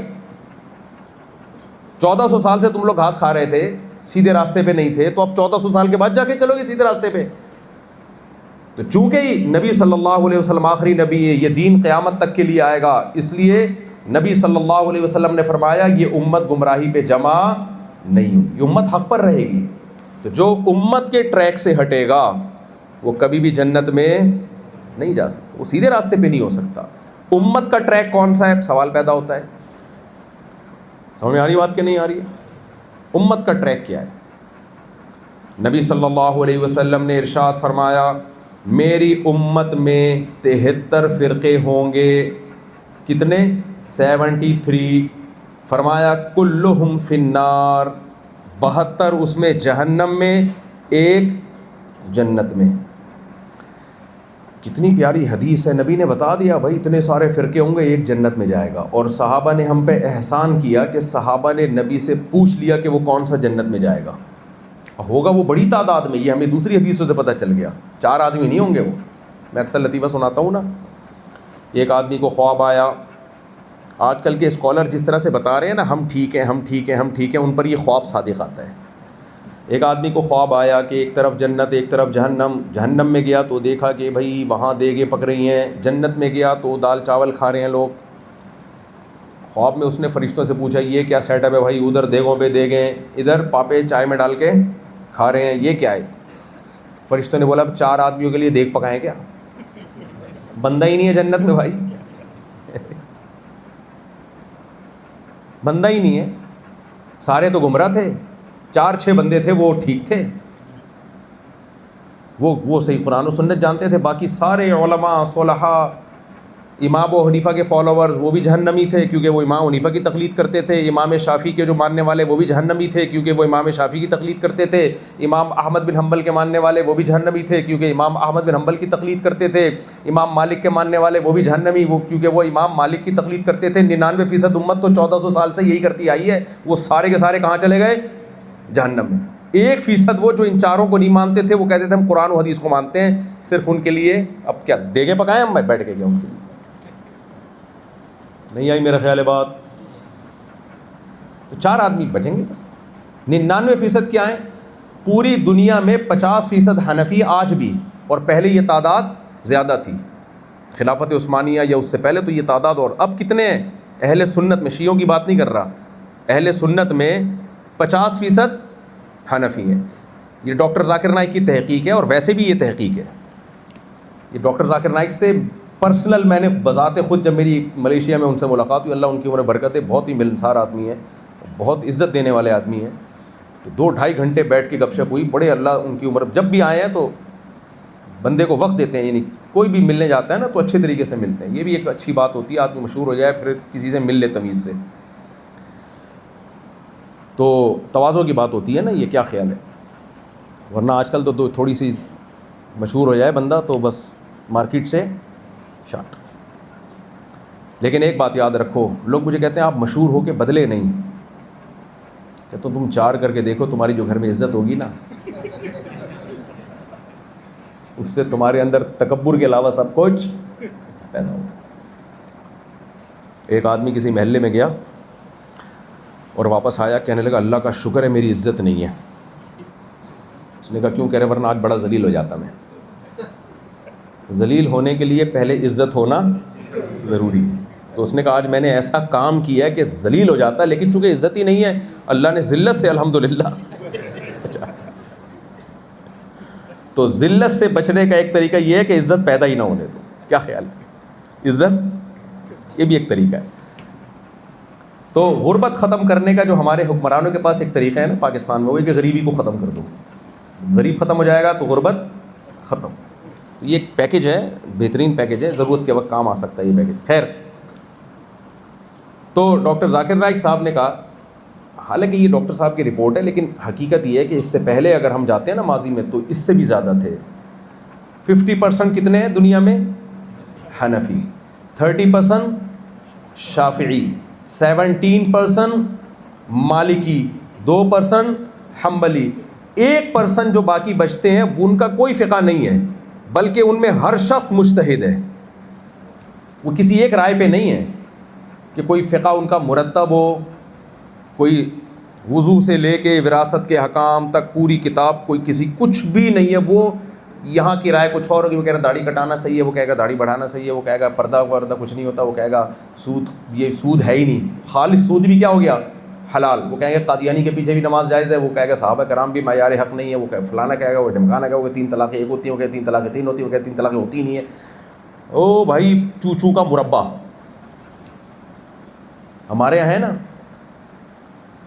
ایک اسکالر سے فتویٰ لو، وہ کچھ کہہ رہے ہیں. ایک اسکالر حنفیوں میں آپ فتویٰ لو، پوری دنیا میں 99.9% مسائل میں پوری دنیا میں جہاں بھی کوئی حنفی مفتی ہوگا فتویٰ ایک ہی ہوگا پوری دنیا میں. شافی سے فتویٰ لو، صحیح شافی عالم ہو، وہی فارغ آدمی نہ ہو، پوری دنیا میں جہاں بھی جاؤ گے 99.9% شافیوں کا فتویٰ ایک ہوگا. کیونکہ 1400 سال سے جب سے مرتب ہوا ہے، 1200-1300 سال سے چلا آ رہا ہے نا. تو نبی صلی اللہ علیہ وسلم سے صحابہ نے پوچھا یا رسول اللہ 73 فرقے ہوں گے، ان میں جنتی کون سا ہے؟ بتاؤ. نبی نے، صحابہ نے ہم پر یہ سوال پوچھ کے احسان کر دیا کہ نہیں کر دیا؟ کیا خیال ہے؟ نبی نے آگے جو جواب دیا بڑا ہی شاندار. ظاہر ہے پیغمبر کا جواب ہو شاندار نہ ہو، ایسا کیسے ہو سکتا ہے؟ کیا خیال ہے بھائی؟ نبی نے جو جواب دیا، نبی صلی اللہ علیہ وسلم اگر یہ کہہ دیتے کہ اس فرقے کا نام ہوگا دیوبندی، تو سب اپنا نام کیا رکھتے؟ دیوبندی. اگر نبی فرما دیتے اس فرقے کا نام ہوگا اہل حدیث، تو سارے فرقے اپنے فرقے کا نام کیا رکھتے؟ اس سے کنفیوژن کم ہوتی یا بڑھ جاتی؟ اور بڑھ جاتی. ابھی سارے ہی اہل حدیث ہیں یار. اگر نبی صلی اللہ علیہ وسلم فرماتے کہ اس فرقے کا نام ہوگا بریلوی، تو میری پگڑی کا رنگ کیسا ہوتا؟ گرین. صلو علی الحبیب. سارے بریلوی بنے ہوئے ہوتے. کیا خیال ہے؟ اگر نبی فرماتے اس فرقے کا نام شیعہ ہوگا تو ہم سارے کیا بنے ہوئے ہوتے؟ شیعہ۔ بھائی لیبل ہی سے تو لوگ دھوکہ کھاتے ہیں، نام سب نے دیکھو ہمارے ہاں ایک فرقہ بنا 1977 یا 75 میں، اس فرقے کا نام تھا جماعت المسلمین۔ کیا نام تھا؟ ابھی بھی ہے وہ، بڑا تنگ کیا اس نے بعد میں نا یونیورسٹیوں میں کالجوں میں لڑکوں کو، بولا یہ حنفی شافی مالکی حنبلی اہل حدیث تو فرقے ہیں، اسلام تو فرقوں پہ لعنت بھیجتا ہے۔ بھائی پھر کیا کریں؟ ہم کہہ رہے ہیں قرآن تو کہہ رہے ہیں اللہ نے تمہارا نام مسلمین رکھا ہے، اور حدیث میں آتا ہے جماعت المسلمین کا دامن تھامنا قرب قیامت میں۔ کس کا دامن تھامنا؟ جماعت المسلمین اور اس کے امام کو پکڑ کے رکھنا ان فرقوں کے دور میں، تو یہ ہماری جماعت المسلمین اور یہ اس کے امام صاحب، آپ ان کا دامن تھام لیں۔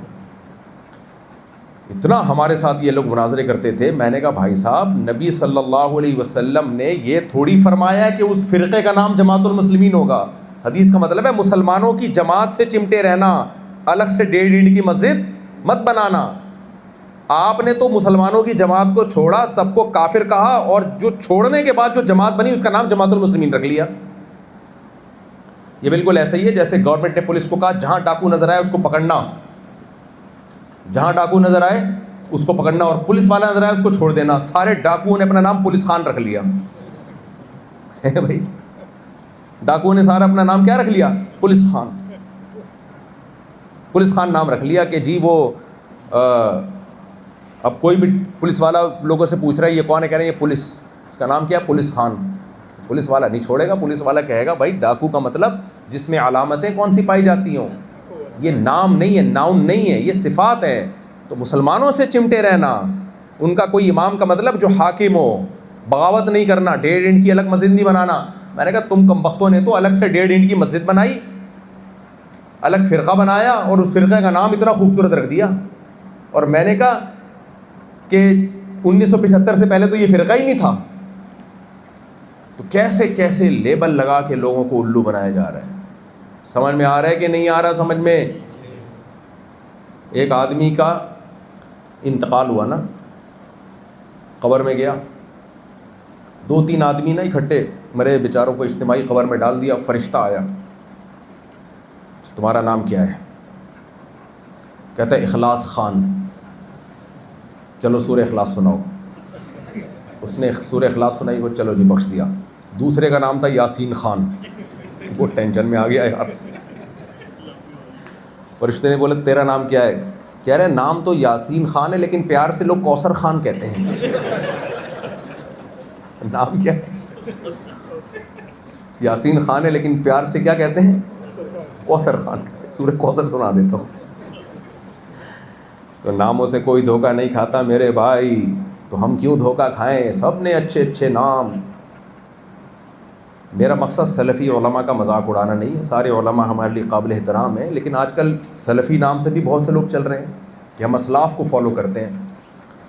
جب کیسے کوئی سلفی عالم مجھ سے ملتے ہیں، میں کہتا ہوں اسلاف میں کوئی ایک بتا دو جو 3 طلاق کو ایک کہتا ہو، کوئی ایک بتا دو، کوئی ضعیف روایت سے دکھا دو جس نے اکٹھی 3 طلاقوں کو ایک کہا ہو۔ تو اگر آپ سلفی ہو تو 3 طلاق کو ایک کیوں کہتے ہو؟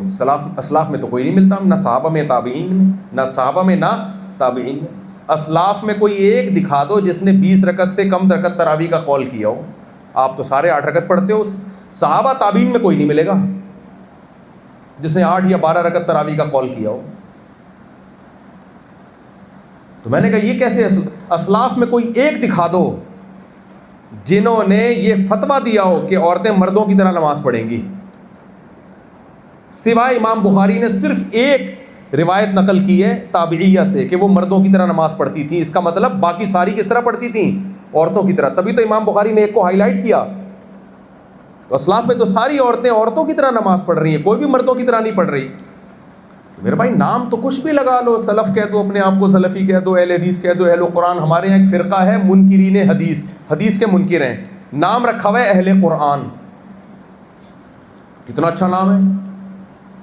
میں نے ان سے کہا اگر تم اہل قرآن ہوتے تو حدیث کو مانتے، کیونکہ قرآن ہی نے ہمیں حدیث کو فالو کرنے کا حکم دیا ہے۔ تو لیبل پہ مت جاؤ میرے بھائی، مکھی چاول کے نام سے دھوکہ نہیں کھاتی، میں اور آپ کیوں دھوکہ کھائیں؟ اس لیے نبی نے جو جنتی فرقے کا نام بتایا وہ نہ دیوبندی بتایا، نہ بریلوی بتایا، نہ حنفی بتایا، نہ شافی بتایا، نہ مالکی بتایا، نہ حنبلی بتایا، نہ شیعہ بتایا، نہ سنی بتایا، کیونکہ ناموں میں کیا رکھا ہے؟ دھوکہ ہے۔ ناموں سے ملتے جلتے ناموں سے دھوکہ نہ کھائیں۔ کمپنیاں کہہ رہی ہوتی ہیں نا، کمپنیاں کہہ رہی ہوتی ہیں ملتے جلتے ناموں سے دھوکہ نہ کھائیں۔ تو اس لیے نبی نے نام نہیں بتایا، علامت بتائی ہے، علامت بتائی ہے۔ آپ بچے کو جب مارکیٹ بھیجتے ہو کہ یہ خرید کے لاؤ، بچے کو صحیح اردو یا انگلش نہیں آتی ہوگی، گجراتی نہیں آتی ہوگی، تو بچے کو پھر بتاتے ہو بیٹا یہ سونگھ کے دیکھنا، یہ والی خوشبو آئے گی تو سمجھ لینا چینی ہے، یہ والی خوشبو آئے گی تو سمجھ لینا چاول ہے۔ پھر وہ دھوکہ نہیں کھائے گا کبھی بھی، ورنہ نام میں گڑبڑ ہو سکتی ہے۔ تو ہمارے نبی صلی اللہ علیہ وسلم سے صحابہ نے پوچھا یا رسول اللہ وہ 73 فرقوں میں جنتی فرقہ کون سا ہوگا؟ آپ صلی اللہ علیہ وسلم نے نام نہیں بتایا۔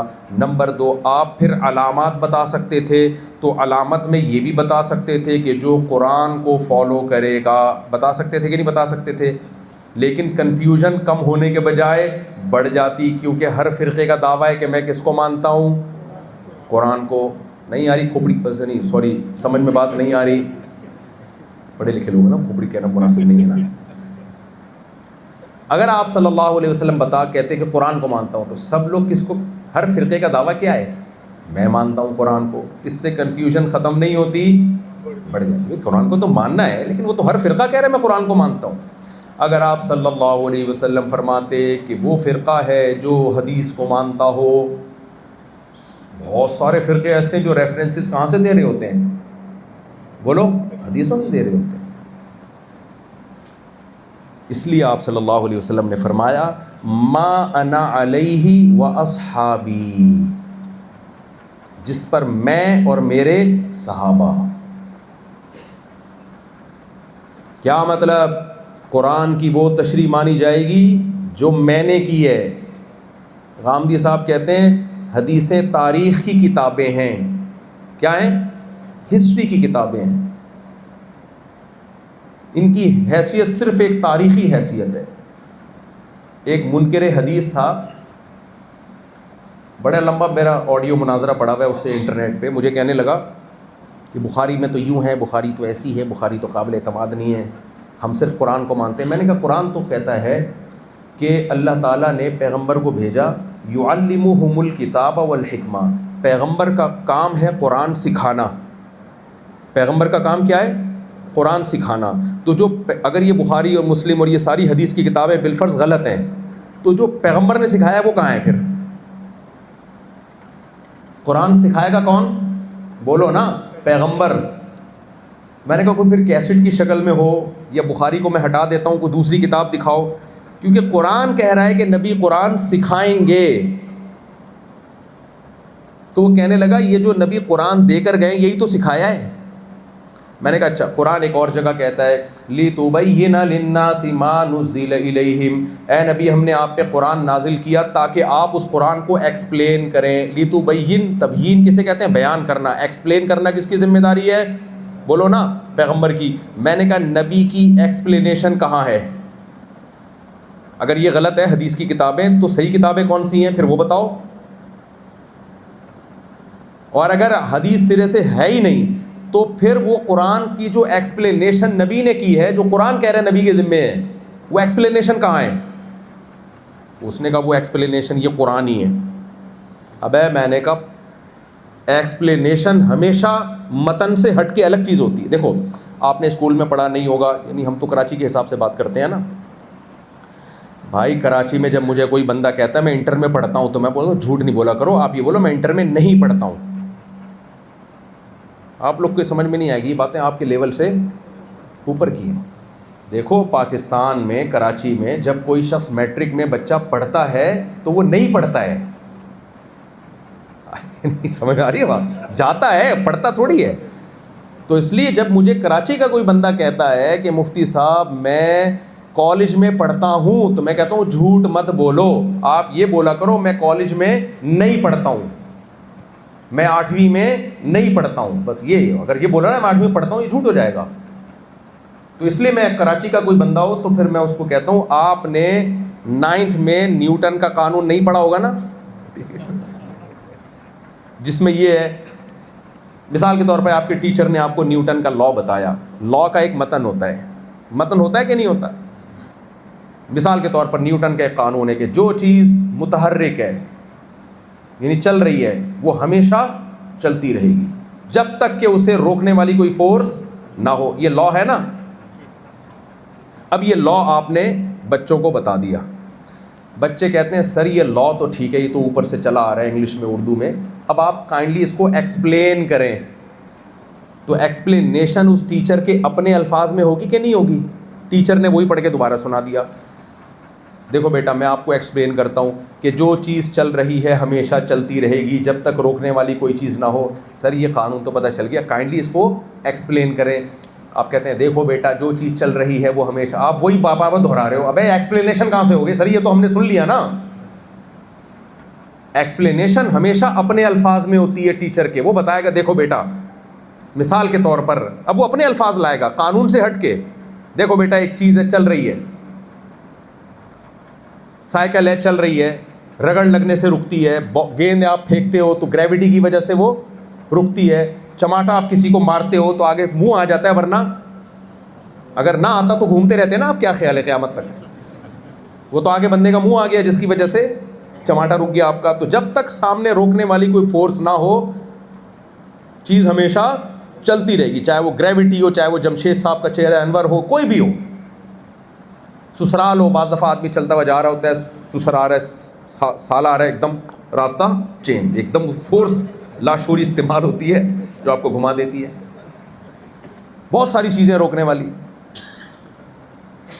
تو ہمیشہ ایکسپلینیشن ٹیچر کے اپنے الفاظ میں ہوتی ہے. میں نے اس منکر حدیث سے کہا, میں نے کہا قرآن کہہ رہا ہے کہ ہم نے قرآن کو نازل کیا, اس کو ایکسپلین کون کریں گے؟ نبی صلی اللہ علیہ وسلم. تو نبی کی ایکسپلینیشن کہاں ہے پھر؟ وہ اگر یہ نہیں ہے, یہ بخاری نہیں ہے, مسلم نہیں ہے, اور حدیث کی کتابیں غلط ہیں, تو پھر صحیح کہاں ہے؟ وہ اسی میں گھنٹہ گھومتا رہے, بغلیں جاگتا رہے. تو اس لیے نبی نے فرمایا ما انا علیہ, جس طریقے پر میں تھا. اور نبی کا جو آخری عمل ہوگا نا وہ پہلے عمل کے لیے ناسخ ہوگا. اس لیے محدثین فقہاء اس کو دیکھتے ہیں نبی نے آخری عمر میں کون سا عمل کیا ہے. ما انا علیہ, جس پر میں تھا, یعنی جس پر میری موت واقع ہوئی. اس لیے صرف حدیث میں کسی چیز کا آ جانا اس کی علامت نہیں کہ یہ سنت ہے. اس میں یہ دیکھنا پڑے گا کہ آخری عمل نبی صلی اللہ علیہ وسلم کا کون سا تھا. دیکھو امام مالک کی رائے یہ ہے کہ ہاتھ چھوڑ کے نماز پڑھی جائے. موطا میں حدیث لاتے ہیں ہاتھ باندھنے والی. اب جن لوگوں کو اس علم کا نہیں پتا وہ کہتے ہیں یار امام مالک نے تو حدیث کی مخالفت کی, خود حدیثیں لا رہے ہیں ہاتھ باندھنے والی, فتویٰ دے رہے ہاتھ چھوڑ کے نماز پڑھو. کیوں؟ اس لیے کہ امام مالک کی رائے یہ تھی کہ نبی کا آخری عمل ہاتھ چھوڑ کے نماز پڑھنے کا تھا. سمجھ میں آ رہی ہے بات کہ نہیں آ رہی بات؟ اس لیے بعض صحابہ ہاتھ چھوڑ کے نماز پڑھا کرتے تھے. امام ابو حنیفہ حدیثوں میں آتا ہے نبی نے رفع الیدین کیا ہے, یقیناً کیا ہے. امام حنیفہ کا فتویٰ کیا ہے؟ نہ کیا جائے. کیوں؟ ان کی رائے یہ ہے. اس پہ دلائل کیا ہے؟ یہ بھی ٹاپک نہیں ہے, یہ بھی ٹاپک نہیں ہے کہ میں رفع الیدین کے پھٹے چھیڑنے کے لیے نہیں آیا ابھی یہاں پہ, میں تو اصول بتا رہا ہوں. ان کی رائے یہ کہ نبی کا جو آخری عمل تھا وہ کیا تھا؟ صرف تکبیر تحریمہ میں رفع الیدین کرنے کا تھا, اس کے علاوہ نہیں تھا. اس پہ بہت سارے قرائن ہیں جن میں قرینہ امام ترمذی کی گواہی ہے کہ صحابہ میں اکثریت رفع الیدین نہیں کیا کرتی تھی. تو کہتے ہیں اگر نبی کا آخری عمل یہ ہوتا تو اکثر صحابہ کر رہے ہوتے. اب یہ ہر ایک کے اپنے دلائل ہوتے ہیں, یہ ایک الگ ٹاپک ہے. رفع الیدین کا مسئلہ اتنا بڑا نہیں, یہ کرنے والے بھی ٹھیک ہیں, نہ کرنے والے بھی ٹھیک ہیں. ایسا نہ ہو کہ آپ یہاں یہ پھٹے شروع کر دیں بیٹھ کے. تو نبی صلی اللہ علیہ وسلم نے فرمایا ما انا علیہ و اصحابی, جس پر میرے یعنی جو میرا طریقہ ہوگا. پھر اتنا بھی کافی نہیں ہے, آگے اس میں آپ نے صحابہ کو بھی لگا دیا. جو کس کا طریقہ ہوگا؟ صحابہ کا. اس لیے کہ نبی کو یہ بات معلوم تھی کہ کچھ لوگ قرآن و سنت کی ایسی تشریح کریں گے جو صحابہ سے ثابت نہیں ہوگی. آج لوگ کہتے ہیں نا آپ 8 رکعت تراویح کیوں نہیں پڑھتے؟ بخاری میں تو آتا ہے کہ نبی نے رمضان غیر رمضان میں 8 پڑھی ہے. سوال پیدا ہوتا ہے کیا یہ حدیث صحابہ کے سامنے نہیں تھی؟ حضرت عمر نے کیوں 20 رکعتیں شروع کروائیں؟ حضرت عثمان کے دور میں کیوں 20 ہوئیں؟ حضرت علی نے کیوں 20 پڑھوائیں؟ چاروں اماموں نے کیوں 20 پہ فتویٰ دیا؟ اس کا مطلب وہ اس حدیث کو تراویح سے متعلق نہیں سمجھتے تھے. اس کو رمضان غیر رمضان کے ساتھ خاص کرتے تھے, جبکہ تراویح کس کے ساتھ خاص ہے؟ رمضان. تراویح کا جو نام ہے نا، میں نے اس پہ بہت ایک بڑا مضبوط رسالہ لکھا ہے تراویح کے موضوع پر، انشاءاللہ چھپ جائے گا، انگلش میں بھی چھاپ دیں گے ہم اس کو. تراویح کا لفظ جو اس نماز کو دیا گیا ہے وہ خلفائے راشدین کے دور میں دیا گیا ہے. ترویحہ کہتے ہیں 4 رکعت کو، تراویح اس کی جمع یعنی 4 رکعتوں کے کئی مجموعے. اگر یہ 8 رکعتیں ہوتی تو خلفائے راشدین کے دور میں اس کو ترویحتین کہا جاتا، 2 ترویحیں. تراویح یعنی کئی سارے ترویح نہیں کہا جاتا، نام بتا رہا ہے کہ 8 رکعتیں ہو نہیں سکتی.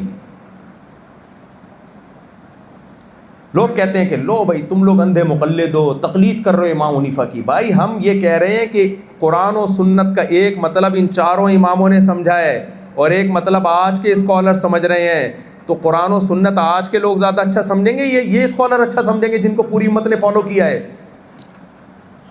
ہمارا مقابلہ قرآن و حدیث سے مت کراؤ، ہمارا مقابلہ قرآن و حدیث کی اس فہم سے کراؤ کہ ایک فہم تمہاری ہے اور ایک صحابہ اور تابعین کی. تو ہم دفاع اپنا نہیں کر رہے، ہم دفاع صحابہ تابعین چاروں اماموں کا دفاع کر رہے ہیں. سمجھ میں نہیں آ رہی میرا خیال ہے بات. ایک دفعہ میں ٹیلی ویژن میں گیا تو اینکر نے مجھ سے سوال کیا کہ حنفی لوگ کہتے ہیں 3 طلاقیں 3 ہوتی ہیں اور اہل حدیث کہتے ہیں 3 طلاقیں 1 ہوتی ہیں. میں نے کہا آپ نے بات ہی غلط سے شروع کی ہے. میں نے کہا حنفیوں کا پھڈا نہیں ہے، صحابہ کہتے ہیں 3 طلاقیں 3 ہوتی ہیں، چاروں امام کہتے ہیں 3 طلاقیں بولو 3 ہوتی ہیں، خلفائے راشدین کہتے ہیں 3 طلاقیں 3 ہوتی ہیں، اس لیے حنفی کہتے ہیں کہ 3 طلاقیں 3 ہوتی ہیں. سمجھ میں نہیں آ رہی میرا خیال ہے بات. سوال یہ اٹھایا جاتا ہے حنفی کہتے ہیں کہ 20 رکعتیں تراویح ہیں، اہل حدیث کہتے ہیں 8 ہیں، حدیث میں 8 آتی ہیں. یہ تعبیر غلط ہے. صحابہ کہتے ہیں تراویح کتنی ہے، ایک ضعیف روایت بھی دکھا دو صحابہ کے دور میں پڑھی گئی ہو 20 سے کم. صحابہ کہتے ہیں 20 تراویح 20 رکعتیں. امام حنیفہ کہتے ہیں جو تابعین کے دور کے ہیں 20 ہوتی ہیں. امام شافعی جو تبع تابعین کے دور کے وہ کہتے ہیں 20 رکعتیں. امام احمد جو امام بخاری کے استاذ ہیں وہ کہتے ہیں 20 رکعت. امام مالک وہ تو 36 رکعتوں کے قائل ہیں، 20 سے بھی زیادہ کے. ان سب کو بخاری کی حدیث کا نہیں پتا تھا بھائی. تو اس لیے نبی نے فرما دیا ما انا علیہ و اصحابی، میرے ساتھ کس کو ایڈ کرنا پڑے گا، صحابہ کو. صحابہ کو ہٹا کے قرآن و سنت کی تشریح نہ اس کو دیوار پہ مار دو اٹھا کے. جتنا مردی مضبوط اسکالر اور جتنے مردی ریفرنسز دے رہا ہو بھائی، صحابہ سے دکھاؤ یار. ایک دفعہ کیا ہوا، ہمارے محلے میں ایک 3 طلاقیں دے کے ایک بندہ آ گیا. میں اس سے زیادہ مشہور نہیں تھا. میں نے کہا بھائی 3 ہو گئی ہیں. کہہ رہے وہ پھر اہل حدیث سے فتویٰ لے لیا جا کے. میں نے کہا مجھے اس اہل حدیث عالم سے ملاؤ. میں چلا گیا ان سے ملنے کے لیے. میں نے کہا حضرت آپ نے کیسے فتویٰ دے دیا، بیوی حرام کو حلال کیسے کر دیا؟ تو انہوں نے کہا کہ جی وہ عبداللہ بن عباس کہتے ہیں کہ نبی صلی اللہ علیہ وسلم کے دور میں 3 طلاقیں 1 ہوتی تھیں. پھر میں نے ان کو اس حدیث کا مطلب بتایا کہ اس کا یہ مطلب تھوڑی جو آپ لے رہے ہو. پھر میں نے کہا دیکھو عبداللہ بن عباس کا اپنا بھی فتویٰ یہی ہے کہ 3 ہوتی ہیں اور سند بھی صحیح ہے، آپ بھی مانتے ہو. تو پتہ ہے کیا جواب دیتے ہیں، ہم نے کلمہ پیغمبر کا پڑھا ہے، عبداللہ بن عباس کا نہیں پڑھا. میں نے کہا حضرت آپ نے تو نبی کا کلمہ پڑھا، عبداللہ بن عباس کا نہیں. سوال یہ کہ عبداللہ بن عباس نے کس کا کلمہ پڑھا تھا؟ آپ نے نبی کا پڑھا اور عبداللہ بن عباس نے کوئی اور کلمہ پڑھا ہے. خود حدیث بیان کر کے اس کی مخالفت کر رہے ہیں. یا تو معاذ اللہ حدیث کی مخالف جا رہے ہیں، یا ان میں عقل نہیں ہے، معاذ اللہ نقل کفر، یا حدیث کا وہ مطلب جو آپ بیان کر رہے ہو وہ غلط ہے. عبداللہ بن عباس جو اپنے فتوے کے ذریعے بیان کر رہے ہیں وہ صحیح مطلب ہے. اب سمجھ میں آیا فرقہ واریت صحابہ کو بیچ سے ہٹانے کے بعد پیدا ہوتی ہے. نہیں آ رہی میرا خیال ہے بات. تو اس لیے نبی نے فرمایا ما انا علیہ و اصحابی. ہاں آپ کہہ سکتے ہو اس کے بعد بھی تو اختلاف ہو سکتا ہے، پھر بھی اختلاف ہو سکتا ہے، لیکن وہ اختلاف پھر ناپسندیدہ نہیں ہے. جس مسئلے میں صحابہ کے بیچ میں اختلاف ہو گیا چلے گا، ٹھیک ہے، کیا ہوگا، چلے گا. عبداللہ بن مسعود اس کے قائل تھے رفع الیدین نہیں کرنا چاہیے، چلے گا. عبداللہ بن عمر اس کے قائل تھے رفع الیدین کرنا چاہیے، چلے گا. عبداللہ بن عمر اس کے قائل تھے وطر 1 رکعت بھی ہوتی ہے، چلے گا. عبداللہ بن مسعود اس کے قائل تھے کم سے کم وطر کتنے ہیں، 3 رکعتیں، چلے گا. ابو ہریرہ رضی اللہ عنہ اس کے قائل تھے امام کے پیچھے فاتحہ پڑھی جائے، چلے گا. عبداللہ بن مسعود اس کے قائل تھے امام کے پیچھے فاتحہ جائز نہیں ہے، چلے گا. نہیں آ رہی میرا خیال ہے بات. سوال پیدا ہوتا ہے کیا دلیل ہے مفتی صاحب؟ اس کی کیا دلیل ہے کہ یہ والا اختلاف چلے گا وہ والا نہیں چلے گا؟ اپنی طرف سے جو مرضی چلا دو، جو مرضی روک دو. نیوٹن نے تو کہا تھا جو چیز چل رہی ہے ہمیشہ چلے گی جب تک کوئی روکے نہیں اس کو. اب آپ تو روک رہے ہو اس کو. حامد بھائی نہیں آ رہا سمجھ میں بھائی. نبیل بھائی کہاں ہیں؟ میں سمجھا پا رہا ہوں بات کو؟ یہاں تک کلیئر ہو گیا؟ ٹائم ہے اس کو کمپلیٹ کر لیں، اس ٹاپک کو کمپلیٹ کر لیں. اس ٹاپک کو کمپلیٹ کرنے کے لیے میں ایک واقعہ سناتا ہوں، اس سے سمجھ میں آئے گا. میں نے جن جماعت المسلمین کا تذکرہ کیا نا، جنہوں نے ایک نیا فرقہ بنا کے اس کا نام، ڈاکوؤں کا نام پولیس خان رکھ لیا، انہوں نے فرقہ بنایا اور نام رکھ لیا جماعت المسلمین. میں نے ان سے کہا کہ اللہ نے تو ہمارا نام مسلمین رکھا ہے، جماعت المسلمین تھوڑی رکھا ہے بھائی.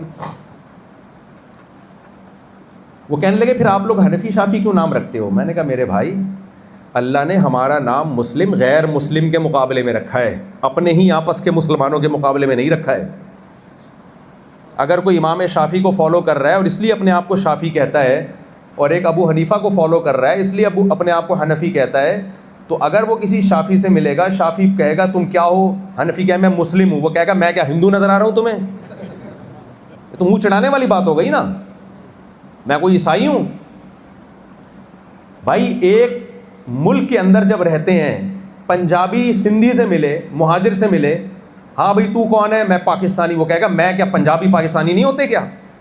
وہ پھر اپنا تعارف پنجاب کے اندر، پاکستان کے اندر جو مختلف نسبتیں ہیں اس نسبت سے تعارف کروائے گا. وہ کہے گا میں مہاجر ہوں، میں سندھی ہوں، میں فلاں ہوں، میں ڈمکانا ہوں. یہ کہہ سکتے ہیں کہ جب اللہ نے نام مسلم رکھا تو آپس میں بھی سب مسلم ہی کیوں نہیں ایک دوسرے کو کہتے؟ بھائی بات یہ ہے کہ اللہ نے ہمارا نام مسلم رکھا، لیکن امت میں فروعی اختلاف ہوئے ہیں. تو ان فروعی اختلاف میں جس نے امام ابو حنیفہ کو فالو کیا اس کو حنفی خود بخود کہا جانے لگا شافعی کے مقابلے میں. اس کی مثال ایسے ہے جیسے اللہ نے ہمیں جو قرآن دیا وہ مصحف اللہ ہے. کس کا مصحف ہے؟ وہ اللہ کا. لیکن مصحف بہت سارے تھے. حضرت عثمان نے جب مصحف مرتب کیا تو حضرت عثمان نے چونکہ وہ مرتب کیا ہے، اس کے ترتیب دی ہے، تو اس مصحف کو کیا کہا جانے لگا؟ مصحف عثمانی. اب کوئی کہے میں مصحف عثمانی کو نہیں مانتا، میں مصحف قرآنی کو مانوں گا. ابے بھائی یہ مصحف عثمانی وہ اللہ ہی کا مصحف ہے. مرتب کس نے کیا اس کو؟ حضرت عثمان نے کیا. اس لیے ان کی طرف آسانی کی وجہ سے نسبت کر دی جاتی ہے.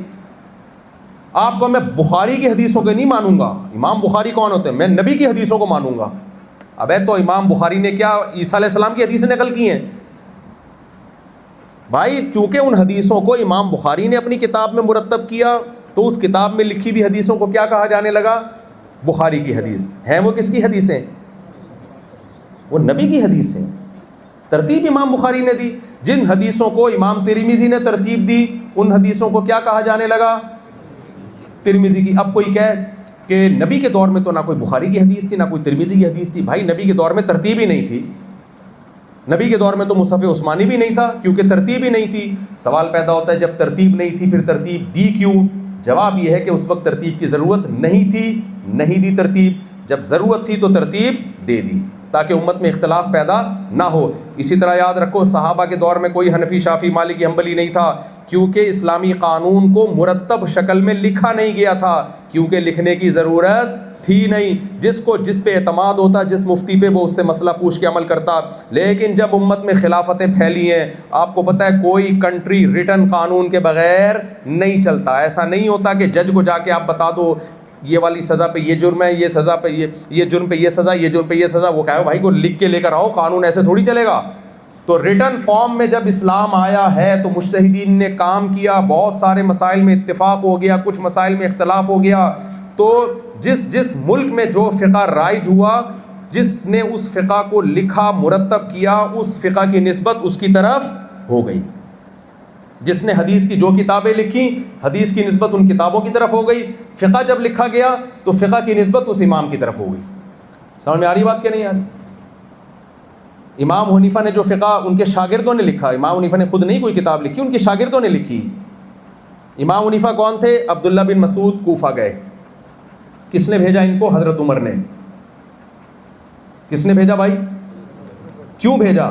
علم میں کمال تھا. اور کوفہ والوں سے کہا کہ میں ایسا شخص تمہارے پاس بھیج رہا ہوں جس کو میں اپنی ذات پہ ترجیح دیتا ہوں، یعنی قربانی دے رہا ہوں. ان کی ضرورت مجھے تھی، قربانی دے کے تمہارے پاس بھیج رہا ہوں میں.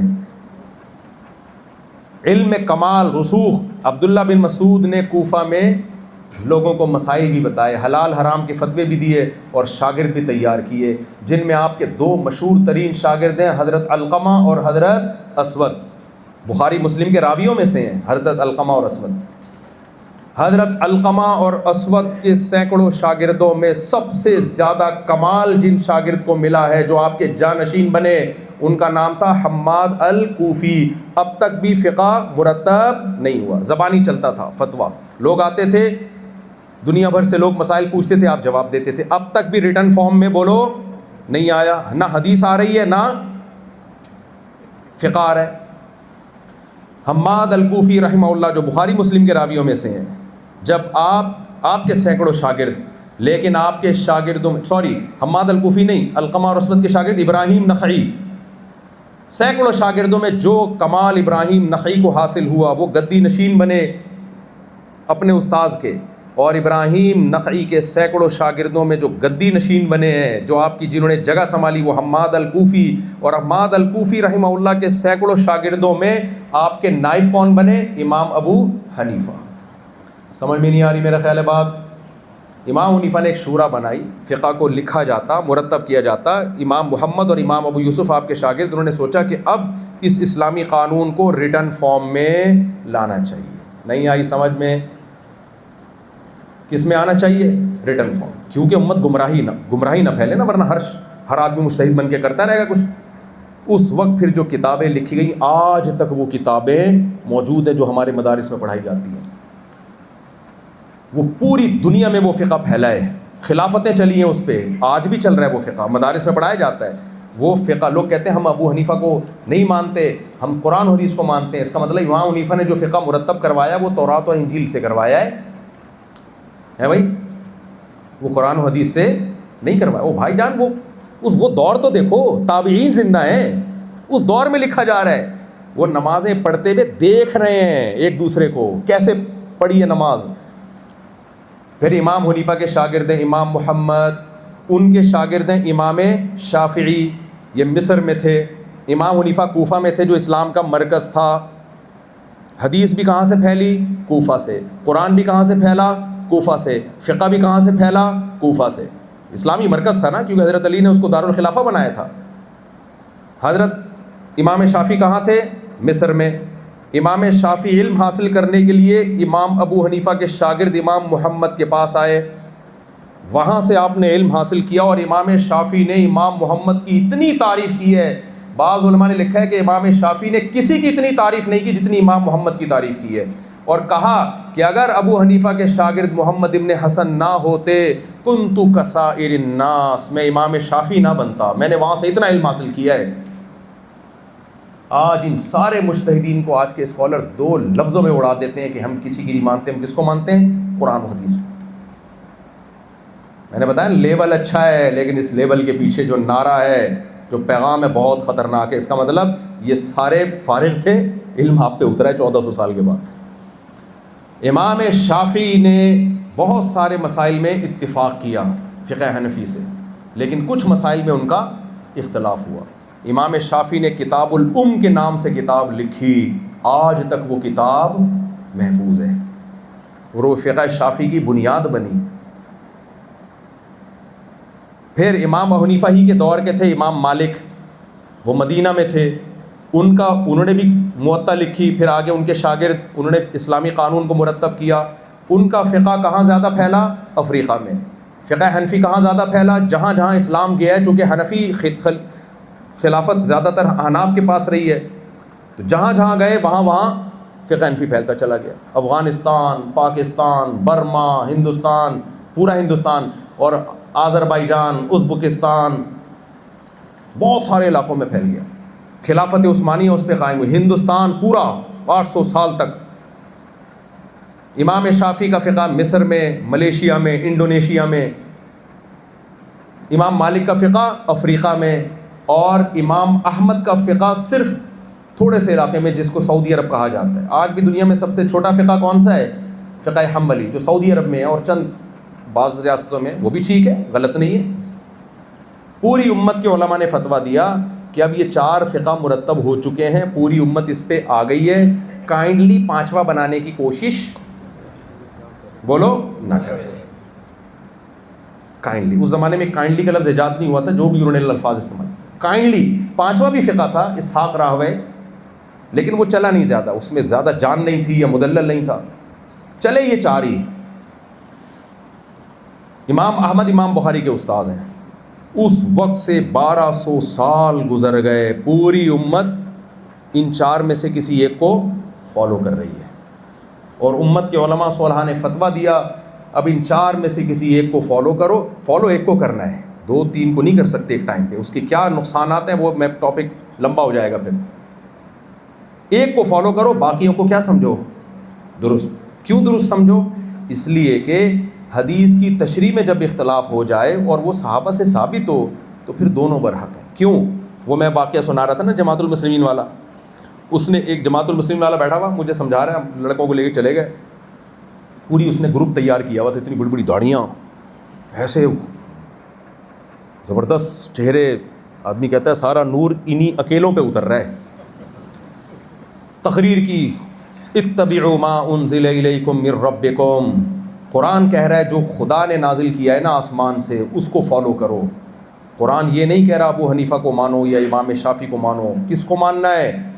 جو آسمان سے اللہ نے قرآن نازل کیا. میں نے کہا اور مزید کچھ آپ کے پاس؟ پھر کہنے لگے قرآن میں آتا ہے فَإِن تَنَازَعْتُمْ فِي شَيْءٍ فَرُدُّوهُ إِلَى اللَّهِ وَالرَّسُولِ، اے ایمان والو تمہارا کسی مسئلے میں جب اختلاف ہو جائے تو قرآن و سنت کی طرف لوٹاؤ. قرآن یہ نہیں کہہ رہا یہ دیکھو ابو حنیفہ کیا کہتے ہیں، امام شافعی کیا کہتے ہیں. قرآن کہتا ہے کسی بھی مسئلے میں اختلاف ہو تو کہاں لوٹاؤ؟ بولو قرآن و سنت کی طرف لوٹاؤ. آپ لوگ تو دیکھتے ہیں حنفی کیا کہتے ہیں، شافعی کیا کہتے ہیں. نا نا نا نا، ہم نے کس کی طرف لوٹانا ہے؟ قرآن و سنت کی طرف. میں نے کہا اچھا ماشاء اللہ. میں نے کہا آپ خاموش ہو گئے، آپ کی تقریر ختم؟ انہوں نے کہا ختم. میں نے کہا مجھے اچھا میں کچھ چیزیں کامن سینس کی ہوتی ہیں، سمجھ میں آ رہی ہے بات؟ جیسے میاؤں میاؤں کرندی ہے، اب اس کا جواب ہے کامن سینس یہ کہتی ہے کہ بھائی بلی ہے. میں نے ان سے کہا ماشاء اللہ آپ نے بڑی پیاری بات کی ہے کہ جب ہمارا کسی مسئلے میں اختلاف ہوگا ہم نے کہاں لوٹانا ہے؟ قرآن و سنت کی طرف. میں نے کہا ٹھیک ہے.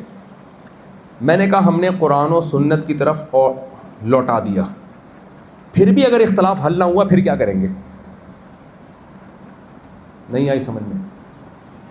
میں نے کہا کچھ مسائل تو ایسے ہیں ہم قرآن و سنت کی طرف لوٹائیں گے امت میں اتفاق ہو جائے گا، کچھ مسائل ایسے ہوں گے ہم نے قرآن و سنت کی طرف لوٹایا پھر بھی اختلاف ہو رہا ہے، اس کے بعد کیا کریں گے؟ اس نے کہا ایسا ہو ہی نہیں سکتا کہ قرآن و سنت کی طرف لوٹاؤ اور پھر بھی اختلاف باقی رہے. It isn't possible. اب آپ ذرا توجہ چاہیے مجھے آپ لوگوں کی. میں نے کہا خاندانی کام ہو گیا، گچی پکڑنے کا ٹائم آ گیا ہے. کوئی بندہ آپ سے قرضہ لے کے گیا ہوا ہو، اس کو پتہ نہ ہو کہ آپ ہیں اور آپ سے خود ہی عید ملنا شروع کر دے تو آپ چھوڑو گے؟ آپ اس کو آپ بولو گے یہ موقع اگر میں نے جانے دیا اب یہ دوبارہ کبھی بھی ہاتھ نہیں آئے. جیسے ہی اس نے یہ کہا نا کہ جب ہمارا اختلاف ہو قرآن کہتا ہے ہم نے اس اختلاف کو کہاں لوٹانا ہے؟ قرآن و سنت کی طرف. میں نے کہا ٹھیک ہے یقیناً ہم بھی مسلمان ہیں الحمدللہ، کہاں لوٹائیں گے؟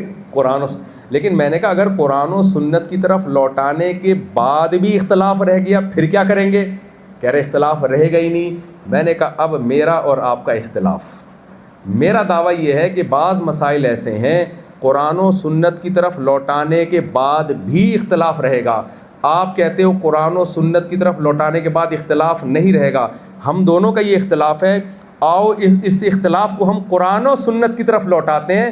قرآن و سنت سے پوچھتے ہیں کہ قرآن و سنت کی طرف اختلاف لوٹانے کے بعد بھی بعض دفعہ باقی رہتا ہے کہ نہیں رہتا؟ تو میں حدیث پیش کروں گا جس سے پتہ چلے گا کہ اختلاف کو قرآن و سنت کی طرف لوٹایا گیا اور حدیث سے ثابت ہوا کہ پھر بھی اختلاف باقی رہا اور اس اختلاف کو نبی نے دونوں قولوں کو درست قرار دیا. نہیں آئے گا، وہ میاؤں میاؤں کرندی والا حال ہے. سمجھ میں آ رہی بات کہ نہیں آ رہی؟ گہری بات ہے. تو دوسری شادی سے بھی زیادہ مشکل بات کی ہے.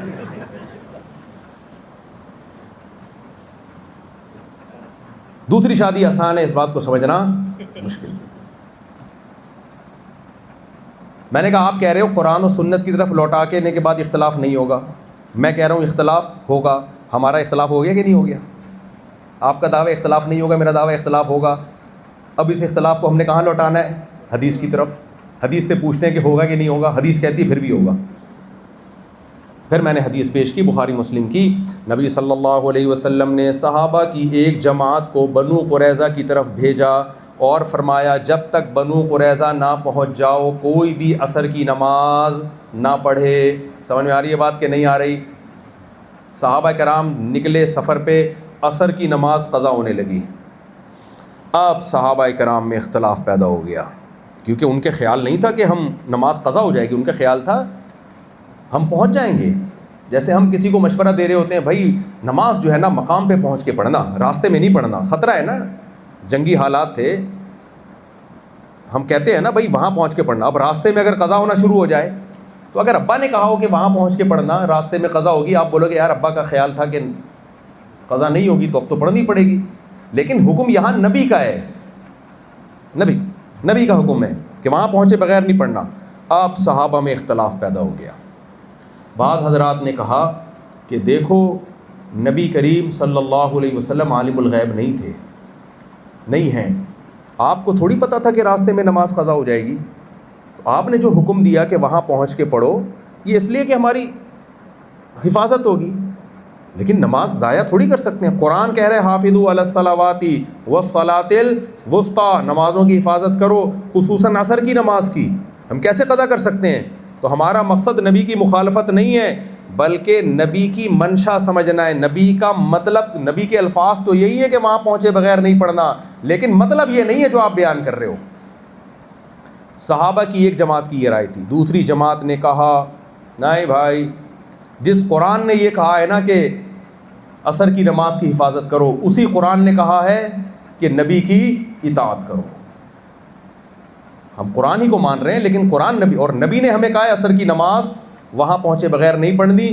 اور اس میں نبی نے کوئی قید نہیں لگائی کہ بشرطے کہ خطرہ ہو، بشرطے کہ خطرہ نہ ہو، یہ شرط نہیں لگائی ہے. دونوں میں اختلاف ہوا. اس اختلاف کو انہوں نے کہاں لوٹایا؟ امام حنیفہ کی طرف لوٹایا تھا. کہاں لوٹایا؟ قرآن و سنت کی طرف. اختلاف ختم ہوا یا باقی رہا؟ باقی رہا. ایک فریق نے پڑھ لی، دوسرے نے قضا کر دی. باقی رہا اختلاف. کیوں اختلاف باقی رہا؟ نبی موجود نہیں ہے ان کے درمیان جو بتائیں کہ میرا مطلب کیا ہے. واپس جائیں گے تو وہ تو اور مغرب بھی قضا ہو جائے گی. نبی موجود نہیں ہے. اب اس سے زیادہ کہ ہم مکلف نہیں ہیں، اس سے زیادہ وہ کیا سوچیں گے؟ بھائی کیا مطلب تھا ہمیں نہیں پتہ. جس کی ایک فریق نے کہا کہ پڑھنا ہے، ایک فریق نے کہا نہیں پڑھنا. جب یہ فریق واپس آیا ہے نبی کی خدمت میں نبی کو بتایا گیا، نبی نے دونوں میں سے کسی کو ملامت نہیں کی اور بزبان حال بتا دیا کہ اگر قرآن و حدیث کی طرف لوٹانے کے بعد بھی اختلاف رہے تو دونوں ٹھیک ہیں. سمجھ میں نہیں آ رہی بات؟ اب ان میں سے کسی ایک کو ملامت کرنا ٹھیک نہیں ہے. تو میں نے کہا میرے بھائی یہ جو چاروں اماموں نے جب اختلاف ہوا نا، انہوں نے اس اختلاف کو قرآن و سنت کی طرف لوٹا دیا ہے، کیونکہ جماعت المسلمین کے دنیا میں آنے سے پہلے ہی آیتیں نازل ہو چکی تھی. آپ کو پتہ ہے کہ اختلاف کو قرآن و حدیث کی طرف لوٹانا ہے. امام حنیفہ کو نہیں پتہ تھا کیا کہ کہاں لوٹانا ہے؟ تو ان چاروں نے اس اختلاف کو قرآن و سنت کی طرف لوٹا دیا. لوٹانے کا نتیجہ نکلا بہت سے مسائل میں اتفاق ہو گیا. جیسے سب نے کہا نمازیں کتنی فرض ہیں؟ 5. سب نے کہا رمضان کے روزے کتنے ہیں؟ 29 یا 30. اور کس مہینے میں فرض ہیں؟ رمضان میں. سب نے کہا طلاقیں کتنی ہوتی ہیں؟ 3 اکٹھی، بولو 3. سب نے کہا کم سے کم تراویح کتنی ہے؟ 20 رکعت. سب کا اختلاف کیا ہو گیا؟ ختم. سب نے کہا نماز سے پہلے وضو کرنا، بولو نا، ضروری ہے. سب نے کہا فجر کی کتنی رکعتیں ہیں؟ انگلی سے اشارہ بھی کر رہا ہوں تاکہ غلط جواب نہ دو. فجر کے 2 فرض ہیں، 2 سنت 2 فرض. ظہر کے 4 سنت 4 فرض. امام شافعی کے یہاں غالباً 2 سنت ہیں ظہر سے پہلے، وہ تھوڑا سا اختلاف ہے، لیکن فرض کتنے ہیں؟ 4 فرض ہیں. مغرب کے کتنے فرض ہیں؟ 3. عشاء کے کتنے فرض ہیں؟ 4. سب کا اتفاق ہو. وضو کا طریقہ کہاں سے شروع ہوگا؟ پاؤں سے یا ہاتھ سے؟ ہاتھ سے. پھر کلی ہوگی، پھر ناک میں پانی. سب نے اختلاف لوٹایا. سب کا کیا ہو گیا؟ اتفاق. سب کے نزدیک ابا اماں کو اولڈ ہاؤس میں جمع کرانا، بولو نا، حرام. یہ انگریزوں کے یہاں ہوتا ہے، ہمارے یہاں اسلام میں جائز نہیں ہے، سمجھ لو. سب کے نزدیک بیوی کا خرچہ کون اٹھائے گا؟ شوہر. کمانا کس کی ذمہ داری ہے؟ شوہر کی. بیوی سے اچھے اخلاق سے بات کرنا چاروں کے نزدیک، ابے بول لو یار، تو فرض. بیوی کس کی اطاعت کرے گی؟ شوہر کی. سب کے نزدیک عورت پہ پردہ فرض. ہاں چہرے کے پردے میں اختلاف ہوا کیونکہ دلائل دونوں طرف ہے. کسی نے کہا چہرے کا پردہ فرض ہے، کسی نے کہا وہ ایک الگ بحث ہے، وہ ابھی چھیڑنا نہیں چاہتا میں. تو بڑی بڑی چیزوں میں تو سب کا اتفاق ہو گیا. سب کے نزدیک سورہ فاتحہ پڑھی جائے گی، پھر سورت ملائی جائے گی، پھر رکوع کیا جائے گا، رکوع میں تسبیحات بھی سیم ہے، سردے بھی ایک ہی ہوگا، ہر رکعت میں 2 سردے ہوں گے، ایک رکوع ہوگا. بڑی بڑی چیزوں میں حج سب کے نزدیک فرض. حج کا جو بنیادی طریقہ وہ بھی سب کے نزدیک ایک ہی جیسا. سب کچھ سیم. کچھ چیزوں میں اختلاف ہو گیا. امام حنیفہ نے کہا جی امام فاتحہ پڑھے گا، آپ اس کے پیچھے فاتحہ نہیں پڑھیں گے. کیوں؟ حدیث میں آتا ہے من کان لہ امام فقراءۃ الامام لہ قراءۃ، جس کا کوئی امام ہو تو امام کی قراءت مقتدی کے لیے کافی. امام حنیفہ کہتے ہیں اس میں یہ نہیں ہے کہ زور سے تلاوت کر رہا ہو یا آہستہ، تلاوت جب بھی امام کرے گا مقتدی کے لیے کافی. امام شافعی نے کہا نہیں بھائی دوسری حدیث ہے، یہ بھی حدیث صحیح ہے جو امام حنیفہ پیش کرتے ہیں. امام شافعی نے کہا نہیں بھائی دوسری حدیث ہے، نبی صلی اللہ علیہ وسلم نے فرمایا جو سورہ فاتحہ نہیں پڑھتا اس کی نماز نہیں ہوتی. سمجھ میں آ رہی بات کہ نہیں آ رہی ہے؟ امام صاحب کی طرف سے کیا جواب ہے؟ بھائی امام نے جب پڑھ لیا تو گویا مقتدیوں نے حکماً پڑھ لی ہے. اب یہ اختلاف تھا، ہمیں صحابہ میں بھی ملا یہ اختلاف. کچھ صحابہ قائل تھے کہ پڑھو، کچھ صحابہ قائل تھے نہیں پڑھو. تو امت نے کہا دونوں نے قرآن و سنت کی طرف لوٹایا، پھر بھی اختلاف باقی رہا. اب یہ اختلاف قیامت تک ختم نہیں ہوگا. اب اس کا اختلاف کو ختم کرنے کا ایک طریقہ ہے گنے توپے لے کے مناظرے کرنا شروع کر دو، وہ حدیث کو نہیں مانتا وہ فلانا. ایک طریقہ یہ بھائی وہ بھی ٹھیک ہے اور یہ بھی ٹھیک ہے جو امت نے کر لیا. کھوپڑی شریف میں بات آ رہی ہے کہ نہیں آ رہی؟ ایک فقہ کو فالو کرو، دوسرے کو بھی کیا سمجھو ٹھیک. فالو ایک کو کرو، یہ نہیں کہ دو. وہ کیوں ہے وہ میں پھر کسی اور اگلے ٹرپ میں بتاؤں گا انشاءاللہ. ساری آج ہی بتا دو، کیا وقت نہیں ہے نا، اس لیے لوگ کہتے ہیں پھر کسی کو بھی چاہو نا فالو کرو جب سب صحیح ہے. یہ طریقہ ٹھیک نہیں، امت میں یہ رائج ہی نہیں رہا ہے، یہ چل نہیں سکتا. مثال کے طور پر آپ کا خون نکلا، آپ نے کہا کہ جی وضو ٹوٹ جاتا ہے.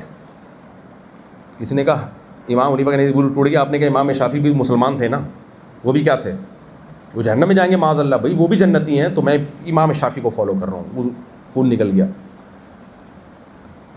تو ان کے نزدیک وضو نہیں ٹوٹتا. پھر آپ کی بچی آئی، آپ نے اس کو پیار کیا. امام شافعی کہتے ہیں بچی ہو یا لڑکی ہو کوئی بھی ہاتھ لگانے سے وضو ٹوٹ جاتا ہے.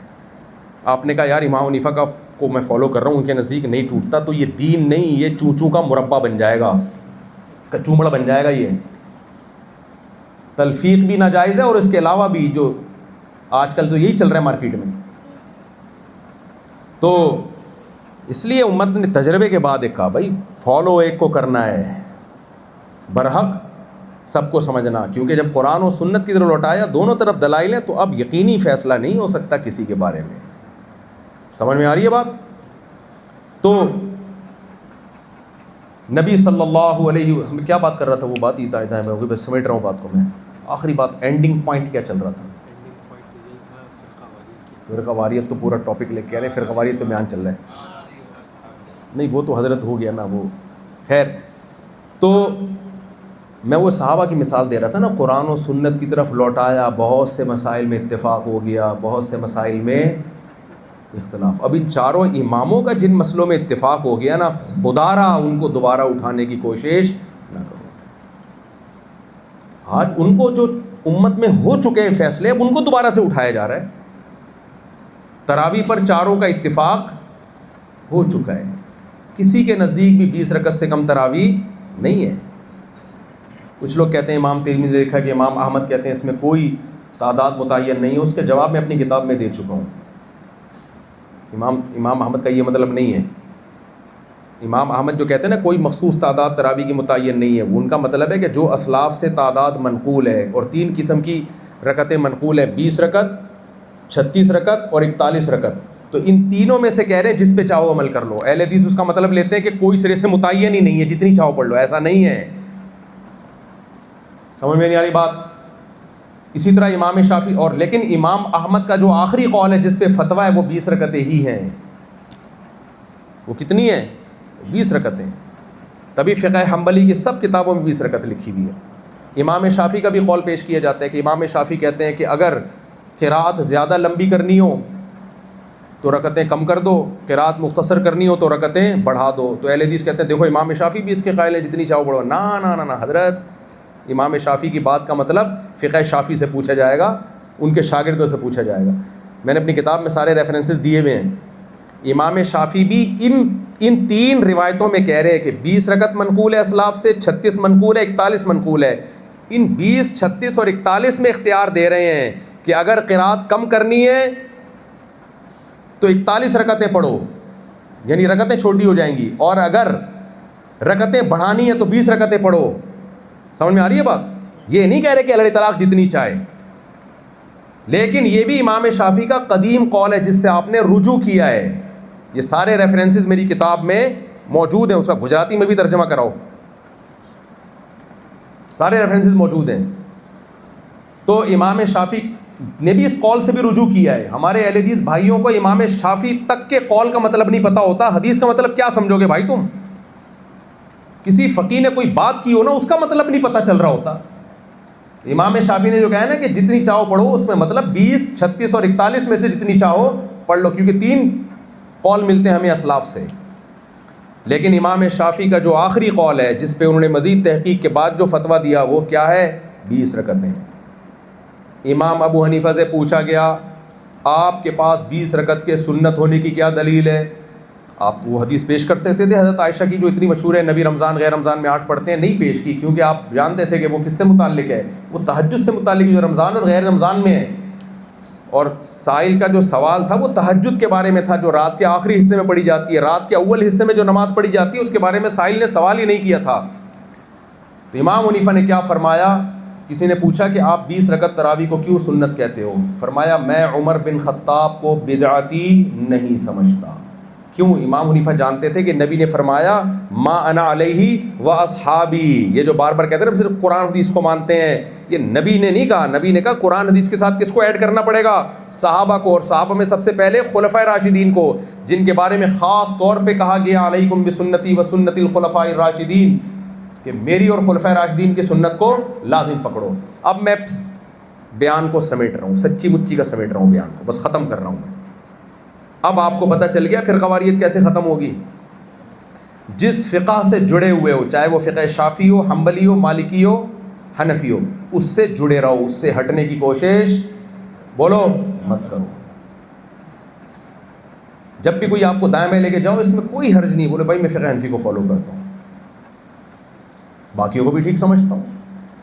اگر فقہ شافعی ہے کہ کوئی فالو کر رہا ہے، ڈٹا رہے اس پہ، میں بھائی فقہ شافعی کو فالو کرتا ہوں، ان میں بدعتیں نہیں ہیں، یہ غلط ٹریک پر نہیں ہے، ٹریک پر ہوتے 1200 سال نہ چلتے آتے، اللہ ان کو ختم کر دیتا، 1200 سال کو گمراہی چل سکتی ہے؟ آپ کہہ سکتے ہیں روافظ بھی تو چل رہے ہیں نا 1200 سال سے، کیا خیال ہے؟ جو اہل سنت نہیں ہیں وہ بھی تو چل رہے ہیں، نہیں چل رہے ہیں، ان میں اتنی تبدیلیاں آ رہی ہیں نا وقتاً فوقتاً۔ روافظ 600 سال پہلے کے الگ تھے، 500 سال پہلے کے الگ تھے، 400 سال پہلے کے الگ تھے، جبکہ یہ چاروں فقہ 1200 سال سے جب سے مرتب ہوئے ہیں اس وقت سے سیم ہیں، اور اس سے پہلے بھی یہ صحابہ میں یہ اقوال تو پائے جاتے ہیں۔ بدعت کبھی بھی ایک ٹریک پہ نہیں چلتی، یاد رکھو۔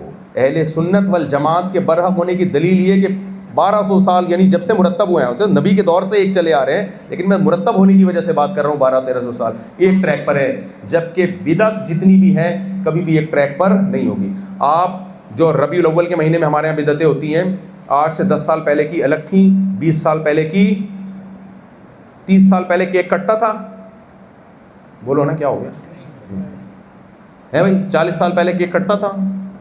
ہر دور میں بدعت تبدیل ہوگی۔ 2 چیزوں سے اپنے آپ کو بچانا ہے، ایک فقہ کی پابندی نہیں چھوڑنی، سمجھ میں آ رہی ہے بات؟ میں مسقط میں بھی ہمارے کچھ گجراتی دوست ہیں، وہ فقہ حنفی چھوڑ چکے ہیں، میں ان سے کہتا ہوں بیٹا میں تمہاری نیت پہ شک نہیں کرتا، اچھی نیت ہوگی، اللہ رسول کی اطاعت ہوگی، لیکن اس کا خمیازہ تمہیں تمہاری اولادوں اور اولادوں کی اولادوں میں بھگتنا پڑے گا۔ آئی بات سمجھ میں؟ کہاں بھگتنا پڑے گا؟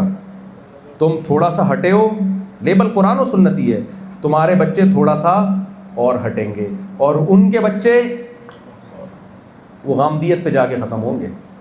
اور غامدیت بھی غامدیت پہ نہیں اینڈنگ ہے، غامدیت کا جو اگلا ورژن آئے گا نا اگلی صدی میں وہ اس سے ڈینجرس ہوگا. ابھی فتویٰ غامدی صاحب کا ہے قادیانیوں کے پیچھے نماز جائز ہے، غامدی صاحب کا جو اگلی نسل میں جو ایڈیشن آئے گا عیسائیوں کے پیچھے بھی نماز جائز ہوگی، ہندو کے پیچھے بھی نماز جائز ہوگی. نہیں آئی میرا خیال ہے بات. تو میں ہمارے جو مسقط کے دوست ہیں نا جو فقہ حنفی کو چھوڑ دیا انہوں نے، ہیں گجراتی، تو میں ان سے کہتا ہوں کہ آپ کی نیت پہ مجھے شک نہیں ہے، آپ بہت اچھے ہو. میں تو اہل حدیثوں کو بھی جہنمی نہیں کہتا بھائی، نیت تو ٹھیک ہے نا، قرآن و سنت کو فالو کر رہے ہیں، لیکن جس منہج پہ آپ فالو کر رہے ہو اس سے فرقہ واریت کم نہیں ہوگی بلکہ بڑھے گی. تبھی اہل حدیثوں میں جتنے فرقے ہیں اتنے آپ کو علماء دیوبند میں یا حنفیوں میں نہیں ملیں گے. ایک شیعہ عالم کا بیان آیا تھا، بات اس نے بڑی درست کی. اس نے کہا پاکستان میں سب سے زیادہ جو جس کو فرقہ کہا جاتا ہے نہیں وہ فرقہ، لیکن مان لیتے ہیں تھوڑی دیر کے لیے، سب سے بڑا فرقہ دیوبندی ہے جن کے اندر سب سے کم فرقے ہیں، اور سب سے چھوٹا فرقہ اہل حدیث ہے جن میں سب سے زیادہ فرقے ہیں. ایک اور واقعہ سنا کے بیان ختم کر دوں، تھک تو نہیں گئے آپ لوگ؟ ایسا نہ کوئی ایک دم پھر غصہ ہو جاتا ہے بیچ میں سے، ایک بےزتی ہوتی ہے نا میری. پھر اگر اجازت ہے آپ امام ہیں نا تو میں تھوڑا سا ایک اور چھوٹا سا سنا دوں. ایک جب میں مدرسے میں نیا داخل ہوا، بھی پڑھنا بھی شروع نہیں کیا تھا، ایک اہل حدیث آیا ہمارے یہاں، کہنے لگے مفتی صاحب، ابھی میں مفتی نہیں کہلاتا تھا، کالج میں بھی تھا اور مدرسے میں بھی جانا شروع ہو گیا تھا تھوڑا تھوڑا. تو مجھے کہنے لگے کہ جی وہ یہ کیا حنفی شافی کی رٹ لگا کے رکھی ہے، کیا پن لگا کے رکھا ہوا ہے. سنا ہے نا آپ نے وہ بیان آیا تھا جو پن لگا کے، آپ لوگ کی نہیں سمجھ میں آئے گا، وہ پاکستانیوں کو سمجھ میں آئے گا، یہاں زیادہ تر انڈین بیٹھے ہیں ان کو سمجھ میں نہیں آئے گا. ہمارے یہاں جب الیکشن ہو رہے تھے نا تو وہ وہاں سے لوگ جیت رہے تھے جہاں سے کھڑے ہی نہیں ہو رہے تھے.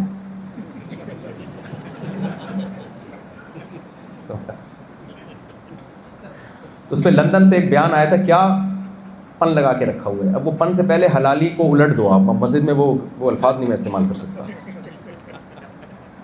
کیا حلالی پن لگا کے رکھا ہوا ہے، وہ حلالی کے بجائے کچھ اور تھا نا، اب میں وہ تو نہیں، حلالی کا الٹا جو ہوتا ہے وہ والا پن. تو وہ بھی مجھے کہنے لگے کیا، یعنی ایسے الفاظ تو نہیں تھے لیکن ان کا مفہوم یہی تھا کہ کیا پن لگا کے رکھا ہوا ہے آپ لوگوں نے. 4 فرقے ہو گئے امت میں، حنفی، مالکی، شافعی، حنبلی، ایک قرآن و سنت پہ آ جاؤ. میں نے ان سے کہا اچھا، مجھے تو ان چیزوں کا اس وقت زیادہ پتہ نہیں تھا. میں نے کہا اچھا مجھے یہ بات بتاؤ، امام حنیفہ قرآن و سنت کے عالم تھے؟ کہتے ہیں ہاں. میں نے کہا متقی بھی تھے؟ کہہ رہے بے شک. میں نے کہا امام شافعی بھی؟ کہہ رہے ہاں. میں نے کہا یہ چاروں امام قرآن و سنت کو میرے سے اور آپ سے زیادہ جانتے تھے اور انہوں نے جان کر خیانت بھی نہیں کی ہے. جب یہ چاروں اماموں نے قرآن و سنت پہ تحقیق کی تو 4 فرقے بن گئے، اور جب 1 ارب 22 کروڑ مسلمان الگ الگ تحقیق کریں گے تو یہ 4 ایک نہیں ہوں گے، 1 ارب 22 کروڑ فرقے بنیں گے. یہ سمجھ میں نہیں آ رہی میرا خیال ہے بات. تو میں نے کہا اس سے تو 1 ارب 22 کروڑ اور ہو رہے ہیں نا، دیکھ نہیں رہے. ہر شخص نیا مارکیٹ میں ایک چیز لے کر آتا ہے، میں قرآن و حدیث بیان کروں گا، میں بیان کروں گا. بھائی تو پہلے لوگ بیان کر چکے ہیں، اس کو فالو کرو. وہ مرتب ہو گئی ہیں کتابیں. جیسے کوئی کہ میں اپنی سند سے حدیث لے کر آؤں گا، بھائی صاحب بس کر، جتنی حدیثیں سندوں کے ساتھ تھیں وہ کتابوں میں محفوظ ہو گئی، اب انہی کتابوں کو فالو کرنا پڑے گا. تو 2 چیزوں سے اپنے آپ کو بچانا ہے. اب یاد رہے گا. اچھا، ایک فالو کس کو کرنا ہے؟ چاروں میں سے ایک فرقہ کو. اور کس کو فالو نہیں کرنا اب یہ سمجھو. نمبر 1، عقیدے میں کسی کی تقلید نہیں ہوتی. نہیں آئی سمجھ میں بات؟ یہ نہیں کہ شرک کسی صورت میں قبول، بولو نہیں. توحید پہ کوئی کمپرومائز نہیں. یہ نہیں کہ ہندوستان میں حضرت جی نے فلانے مزار پہ گھومنے کا حکم دیا تھا تو ہم، بھائی تقلید مجتہدین کی ہوتی ہے. سمجھ میں نہیں آ رہی بات؟ دیکھو میرے شیخ حضرت مفتی رشید احمد صاحب رحمہ اللہ تعالیٰ میرے لیے قابل احترام، حضرت نے اصل الفتاوی میں کچھ مسائل لکھے، 99% کو تو ہم فالو کرتے ہیں، کچھ مسائل میں ہم نے اختلاف کیا. اب یہ تھوڑی کہ وہ حضرت جی نے لکھ دیا تو پتھر پہ لکیر بن گیا. نا میرے بھائی، حضرت جی وہ فقہ جو مرتب ہوا ہے وہ فقہ حنفی ہے. احناف میں گڑبڑ یہ ہے کہ کسی بزرگ نے کوئی غلطی کر دی، وہ قیامت تک کے لیے پتھر پہ لکیر. حضرت جی نے فرمایا تھا، حضرت دامت بھائی جان قرآن و حدیث کیا کہہ رہا ہے؟ دیکھو ان ائمہ نے تو قرآن حدیث کی مخالفت نہیں کی نا. اگر کہیں احناف کو لگا کہ کوئی قول امام حنیفہ کا دلیل کے خلاف ہے تو احناف نے فتویٰ ہی نہیں دیا اس کے اوپر، وہ خود فقہ حنفی کا حصہ ہی نہیں بنا. مثال کے طور پر امام حنیفہ کہتے ہیں نماز استسقاء نہیں ہے، بارش میں نماز نہیں ہے، لیکن فقہ حنفی میں یہ ہے کہ بارش میں نماز پڑھی جائے گی، یعنی جب بارش بند ہو جائے تو نماز استسقاء پڑھی جائے گی۔ تو ہر امام حنیفہ کا قول بھی فقہ حنفی میں نہیں آیا، یہ بھی سمجھ لو۔ مشائخ نے جب دیکھا نا کوئی قول ان کو کمزور لگا تو فتویٰ دیا ہی نہیں ہے اس کے اوپر۔ امام ابو حنیفہ کا قول ہے کہ عورت بچے کو 2.5 سال تک دودھ پلا سکتی ہے، لیکن فقہ حنفی میں کیا ہے 2 سال تک پلائے گی۔ سمجھ میں آ رہی ہے بات؟ امام حنیفہ کا قول ہے دار الحرب میں آپ سود لے سکتے ہو، لیکن فقہ حنفی میں یہ ہے کہ سود کہیں بھی آپ نہیں لے سکتے۔ امام ابو حنیفہ کا قول ہے کہ بچے کا دو بکرے ہم ذبح کرتے ہیں یہ حکم منسوخ ہے، لیکن فقہ حنفی میں کیا ہے جب بچہ پیدا ہو تو 2 بکرے سنت ہیں، لڑکی پیدا ہو تو 1 بکرا، منہ سے پھوٹ بکرے کی بات ہو رہی ہے اب تو بول لو یار، سنت ہے۔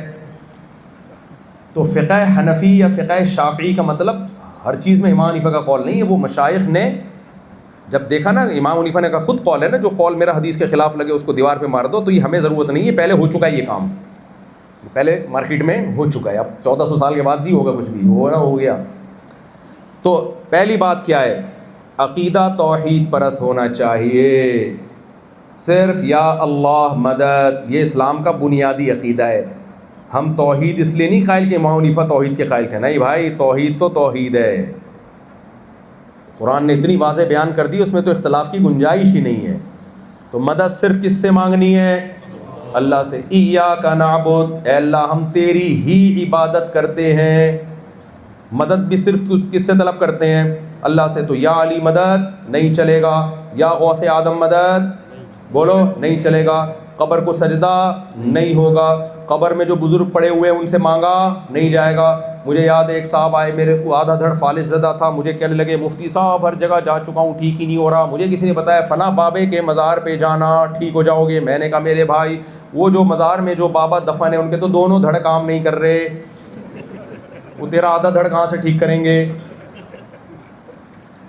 تیرا آدھا دھڑ تو کام کر رہا ہے نا، وہ بابا جی کے تو دونوں دھڑ کام نہیں کر رہے۔ بھائی کیسے بے وقوفی ہے یار، بزرگ کے پاس کوئی اختیارات نہیں ہوتے، وہ کہتے ہیں ہمارے حضرت جی بہت پہنچے ہوئے، حضرت کو پتہ چل جاتا، کچھ نہیں پتہ چلتا، حضرت کو نہیں پتہ بھائی، حضرت جی انسان ہیں، اللہ والوں سے محبت اس لیے کی جاتی ہے نیک ہیں، بس کوئی اختیارات ان کے پاس نہیں ہے۔ لا املک لنفسی ضرا ولا نفعا، اے نبی ان سے کہہ دیجئے کہ میں اپنے نفع نقصان کا بھی مالک نہیں ہوں، تمہارا کیا مالک ہوں گا؟ تو جب نبی مالک نہیں ہے حضرت جی کہاں سے ہو گئے؟ آج اپنے پیر مرشد کو ایسا بنا دیا جیسے پیر نہیں ہے، وہ پتہ نہیں کوئی کیا ہے، بھائی وہ انسان ہے۔ ہمارے حضرت کو کسی نے بتایا کہ وہ حضرت وہ پیر صاحب ہیں، وہ لڑکیاں آ رہی ہوتی ہیں پردہ ہی نہیں کرتے، تو وہ کہتے ہیں ان کے مرید کہتے ہیں ہمارے حضرت ہیں۔ حضرت فرمایا آدمی نہیں ہے کہ حضرت ہیں تو کیا آدمی نہیں ہے؟ حضرت تو ہے، آدمی تو ہے نا۔ حضرت جی ہیں، یہ آدمی تھوڑی ہیں، پتہ نہیں کیا بن گئے ہیں۔ بھائی جتنا بھی نیک ہو، آدمی پہلے ہے، حضرت جی بعد میں، عورت پہلے ہے، پیرانی صاحبہ بعد میں ہے۔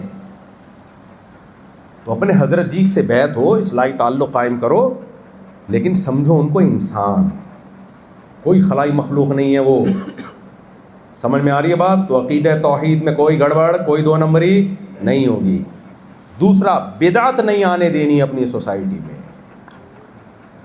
مقلدین کی بڑی خرابی یہ ہے، جو چاروں اماموں کو فالو کرتے ہیں ان میں بڑی خرابی ہے کہ ان میں اکثریت بدعتیوں کی ہوتی ہے، اور اہل حدیث میں اکثریت بدعتی نہیں ہوتی، ان میں جہالت زیادہ ہے۔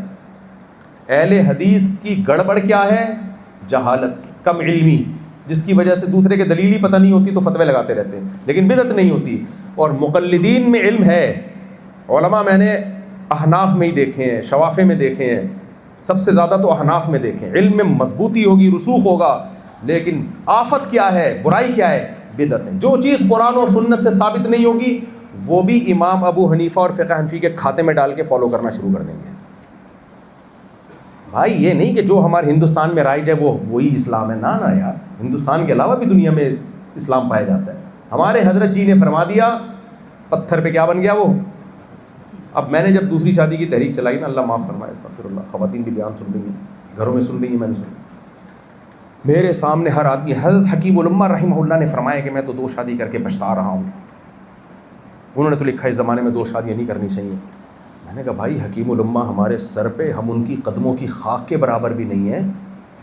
کہہ رہے جب خاک کے برابر بھی نہیں ہے تو حکیم الامہ نے لکھا کہ میں تو پچھتا رہا ہوں، تو آپ کیوں لوگوں کو ترغیب دے رہے ہو؟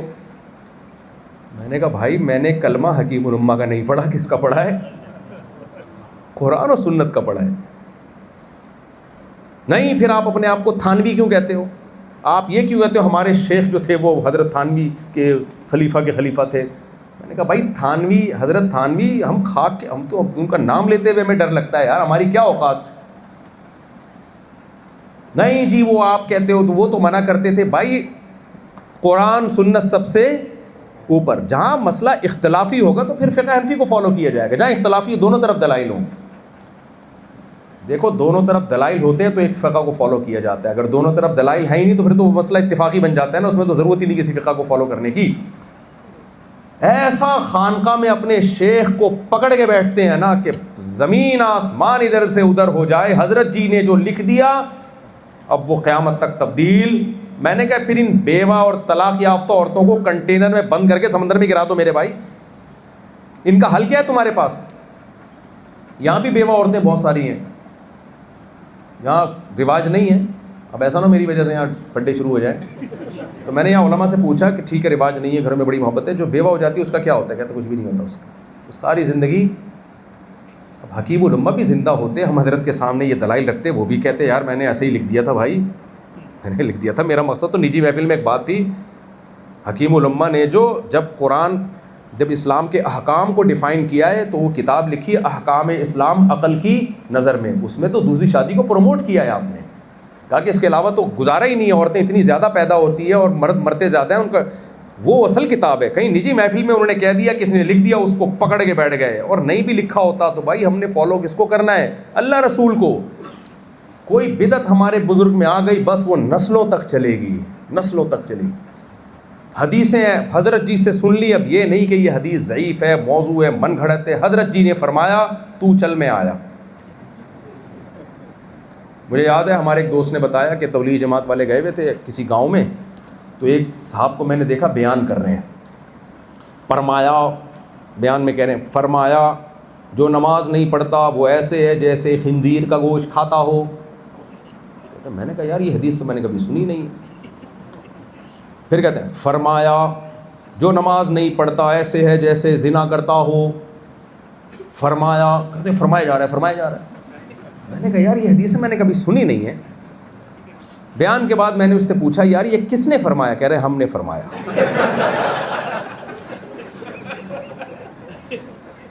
کس نے فرمایا؟ ہم نے فرمایا. تو بھائی حضرت جی ہیں، بزرگ ہیں، اتباع کس کی کرنی ہے؟ اللہ رسول کی. ہاں جہاں مسئلہ اختلافی ہوگا دونوں طرف دلائل ہوں گے تو پھر ایک فقہ کی، وہ پہلے سے مرتب ہے. مسائل علماء سے پوچھے جائیں گے، بزرگوں سے نہیں. سمجھ میں آ رہی ہے بات؟ مسئلہ علماء سے پوچھا جائے گا، جو صاحب علم ہے. بزرگ کی اتباع کی جاتی ہے اپنی اصلاح میں، مینٹور بنایا جاتا ہے. حضرت میرے اندر یہ خرابی ہے، چھوٹ جائے. وہ اللہ والے ہوتے ہیں، ان کی صحبت میں بیٹھ کے انسان اللہ سیکھتا ہے. اس کی بڑی برکات ہیں. جتنے بھی دنیا میں بزرگان دین ولی اللہ آئے ہیں کسی بزرگ کی صحبت میں ہی آئے ہیں بیٹھ کے. خود سے کوئی نہیں نیک بن جاتا. صحابہ نے نبی کی صحبت اٹھائی، تابعین نے صحابہ کی صحبت اٹھائی، تبع تابعین نے تابعین کی صحبت اٹھائی. یہ سلسلہ آج تک چلا آ رہا ہے. تو نیک بننے کے لیے اللہ والوں کے پاس بیٹھنا ضروری ہے، مگر حلال و حرام کا علم یہ مفتیان کرام سے پوچھا جائے گا. سمجھ میں آ رہی ہے بات؟ اور بدعت کو اپنی سوسائٹی میں قریب نہیں گھسنے دینا. جو کوئی نئی چیز لا رہا ہے بھائی ثبوت دکھاؤ اس کا. ثبوت کیا ہے اس کا؟ کوئی بھی نیا کام کرتا ہے ثبوت دکھاؤ بھائی. نبی کی محبت میں نبی کی مخالفت کی ہمیں اجازت نہیں ہے. میں ایک مثال دیتا ہوں بس بات ختم کرتا ہوں. دیکھو ربیع الاول کا مہینہ نبی کے دور میں بھی آتا تھا کہ نہیں آتا تھا؟ تو نبی نے کیوں نہیں منایا؟ ہم نبی سے بھی آگے نکل جائیں. مجھے بتاؤ جمعے کا دن ہفتے کا دن یہودیوں کے لیے تھا یا نہیں تھا؟ اتوار کا دن عیسائیوں کے لیے، عیسائی یہودی کے بعد آئے. ہم عیسائیوں کے بعد آئے تو ہمارے لیے پیر کا دن ہونا چاہیے تھا کہ نہیں ہونا چاہیے تھا؟ اور پیر یوم ولادت بھی ہے، نبی کا ولادت کا دن. لیکن ولادت کا دن ہونے کے باوجود نہیں رکھا گیا جمعہ. مبارک دن جمعے کو منایا گیا ہے تاکہ امت پیر کے دن کو منانا نہ شروع کر دے. اور نبی نے پیر کے دن روزہ رکھا، روزہ رکھ کے بتا دیا یہ دن عید کا دن نہیں ہو سکتا، میرا یوم ولادت عید کا دن نہیں ہو سکتا، کیونکہ عید کے دن روزہ حرام ہے۔ تو یوم ولادت کو عید میلاد النبی کہہ سکتے ہیں؟ پھر ہم نہیں کہہ سکتے۔ ہمیں 2 عیدیں دی گئی ہیں، کس نے؟ نبی نے دی ہیں، عید الفطر اور عید الاضحیٰ، بس ہمارے لیے نبی کا یہ قول کافی۔ تو بدعت کو سوسائٹی میں قریب مت آنے دو، عقیدہ توحید پرست رکھو، اور اسلامی قانون میں چاروں میں سے ایک فقہ کو فالو کرو، باقیوں کو برحق سمجھو۔ اس ٹریک پر اگر چلتے رہو گے تو فرقہ واریت پیدا نہیں ہوگی، جیسے کہ اب تک نہیں ہے، کیونکہ اس ٹریک پہ چل رہے ہو۔ یہاں سے ہٹ گئے اور تمہیں ہٹانے کی کوشش کی جائے گی، ہٹ گئے تو پھر جو مارکیٹ میں فرقے آئیں گے نا، فرقوں کے اندر فرقہ، فرقوں کے اندر فرقہ، اور ہر شاخ پہ الو بیٹھا ہوگا اور وہ ہر فرقہ کہہ رہا ہوگا صرف میں جنتی، باقی سارے جہنمی۔ اللہ تعالیٰ سمجھنے کی عمل کی توفیق عطا فرمائے۔ وما علینا الا البلاغ۔ سبحانک اللہم وبحمدک، نشہد ان لا الہ الا انت، نستغفرک ونتوب الیک۔ الحمد للہ رب العالمین والعاقبۃ للمتقین والصلاۃ والسلام علی رسولہ الکریم وعلی آلہ وصحبہ اجمعین۔ ربنا آتنا فی الدنیا حسنۃ وفی الآخرۃ حسنۃ وقنا عذاب النار۔ اللہم انا نسألک من خیر ما سألک منہ نبیک محمد صلی اللہ علیہ وسلم، ونعوذ بک من شر ما استعاذک منہ نبیک محمد صلی اللہ علیہ وسلم۔ انت المستعان وعلیک البلاغ، ولا حول ولا قوة الا باللہ۔ صلی اللہ تعالی علی خیر خلقہ محمد وعلی آلہ وصحبہ اجمعین۔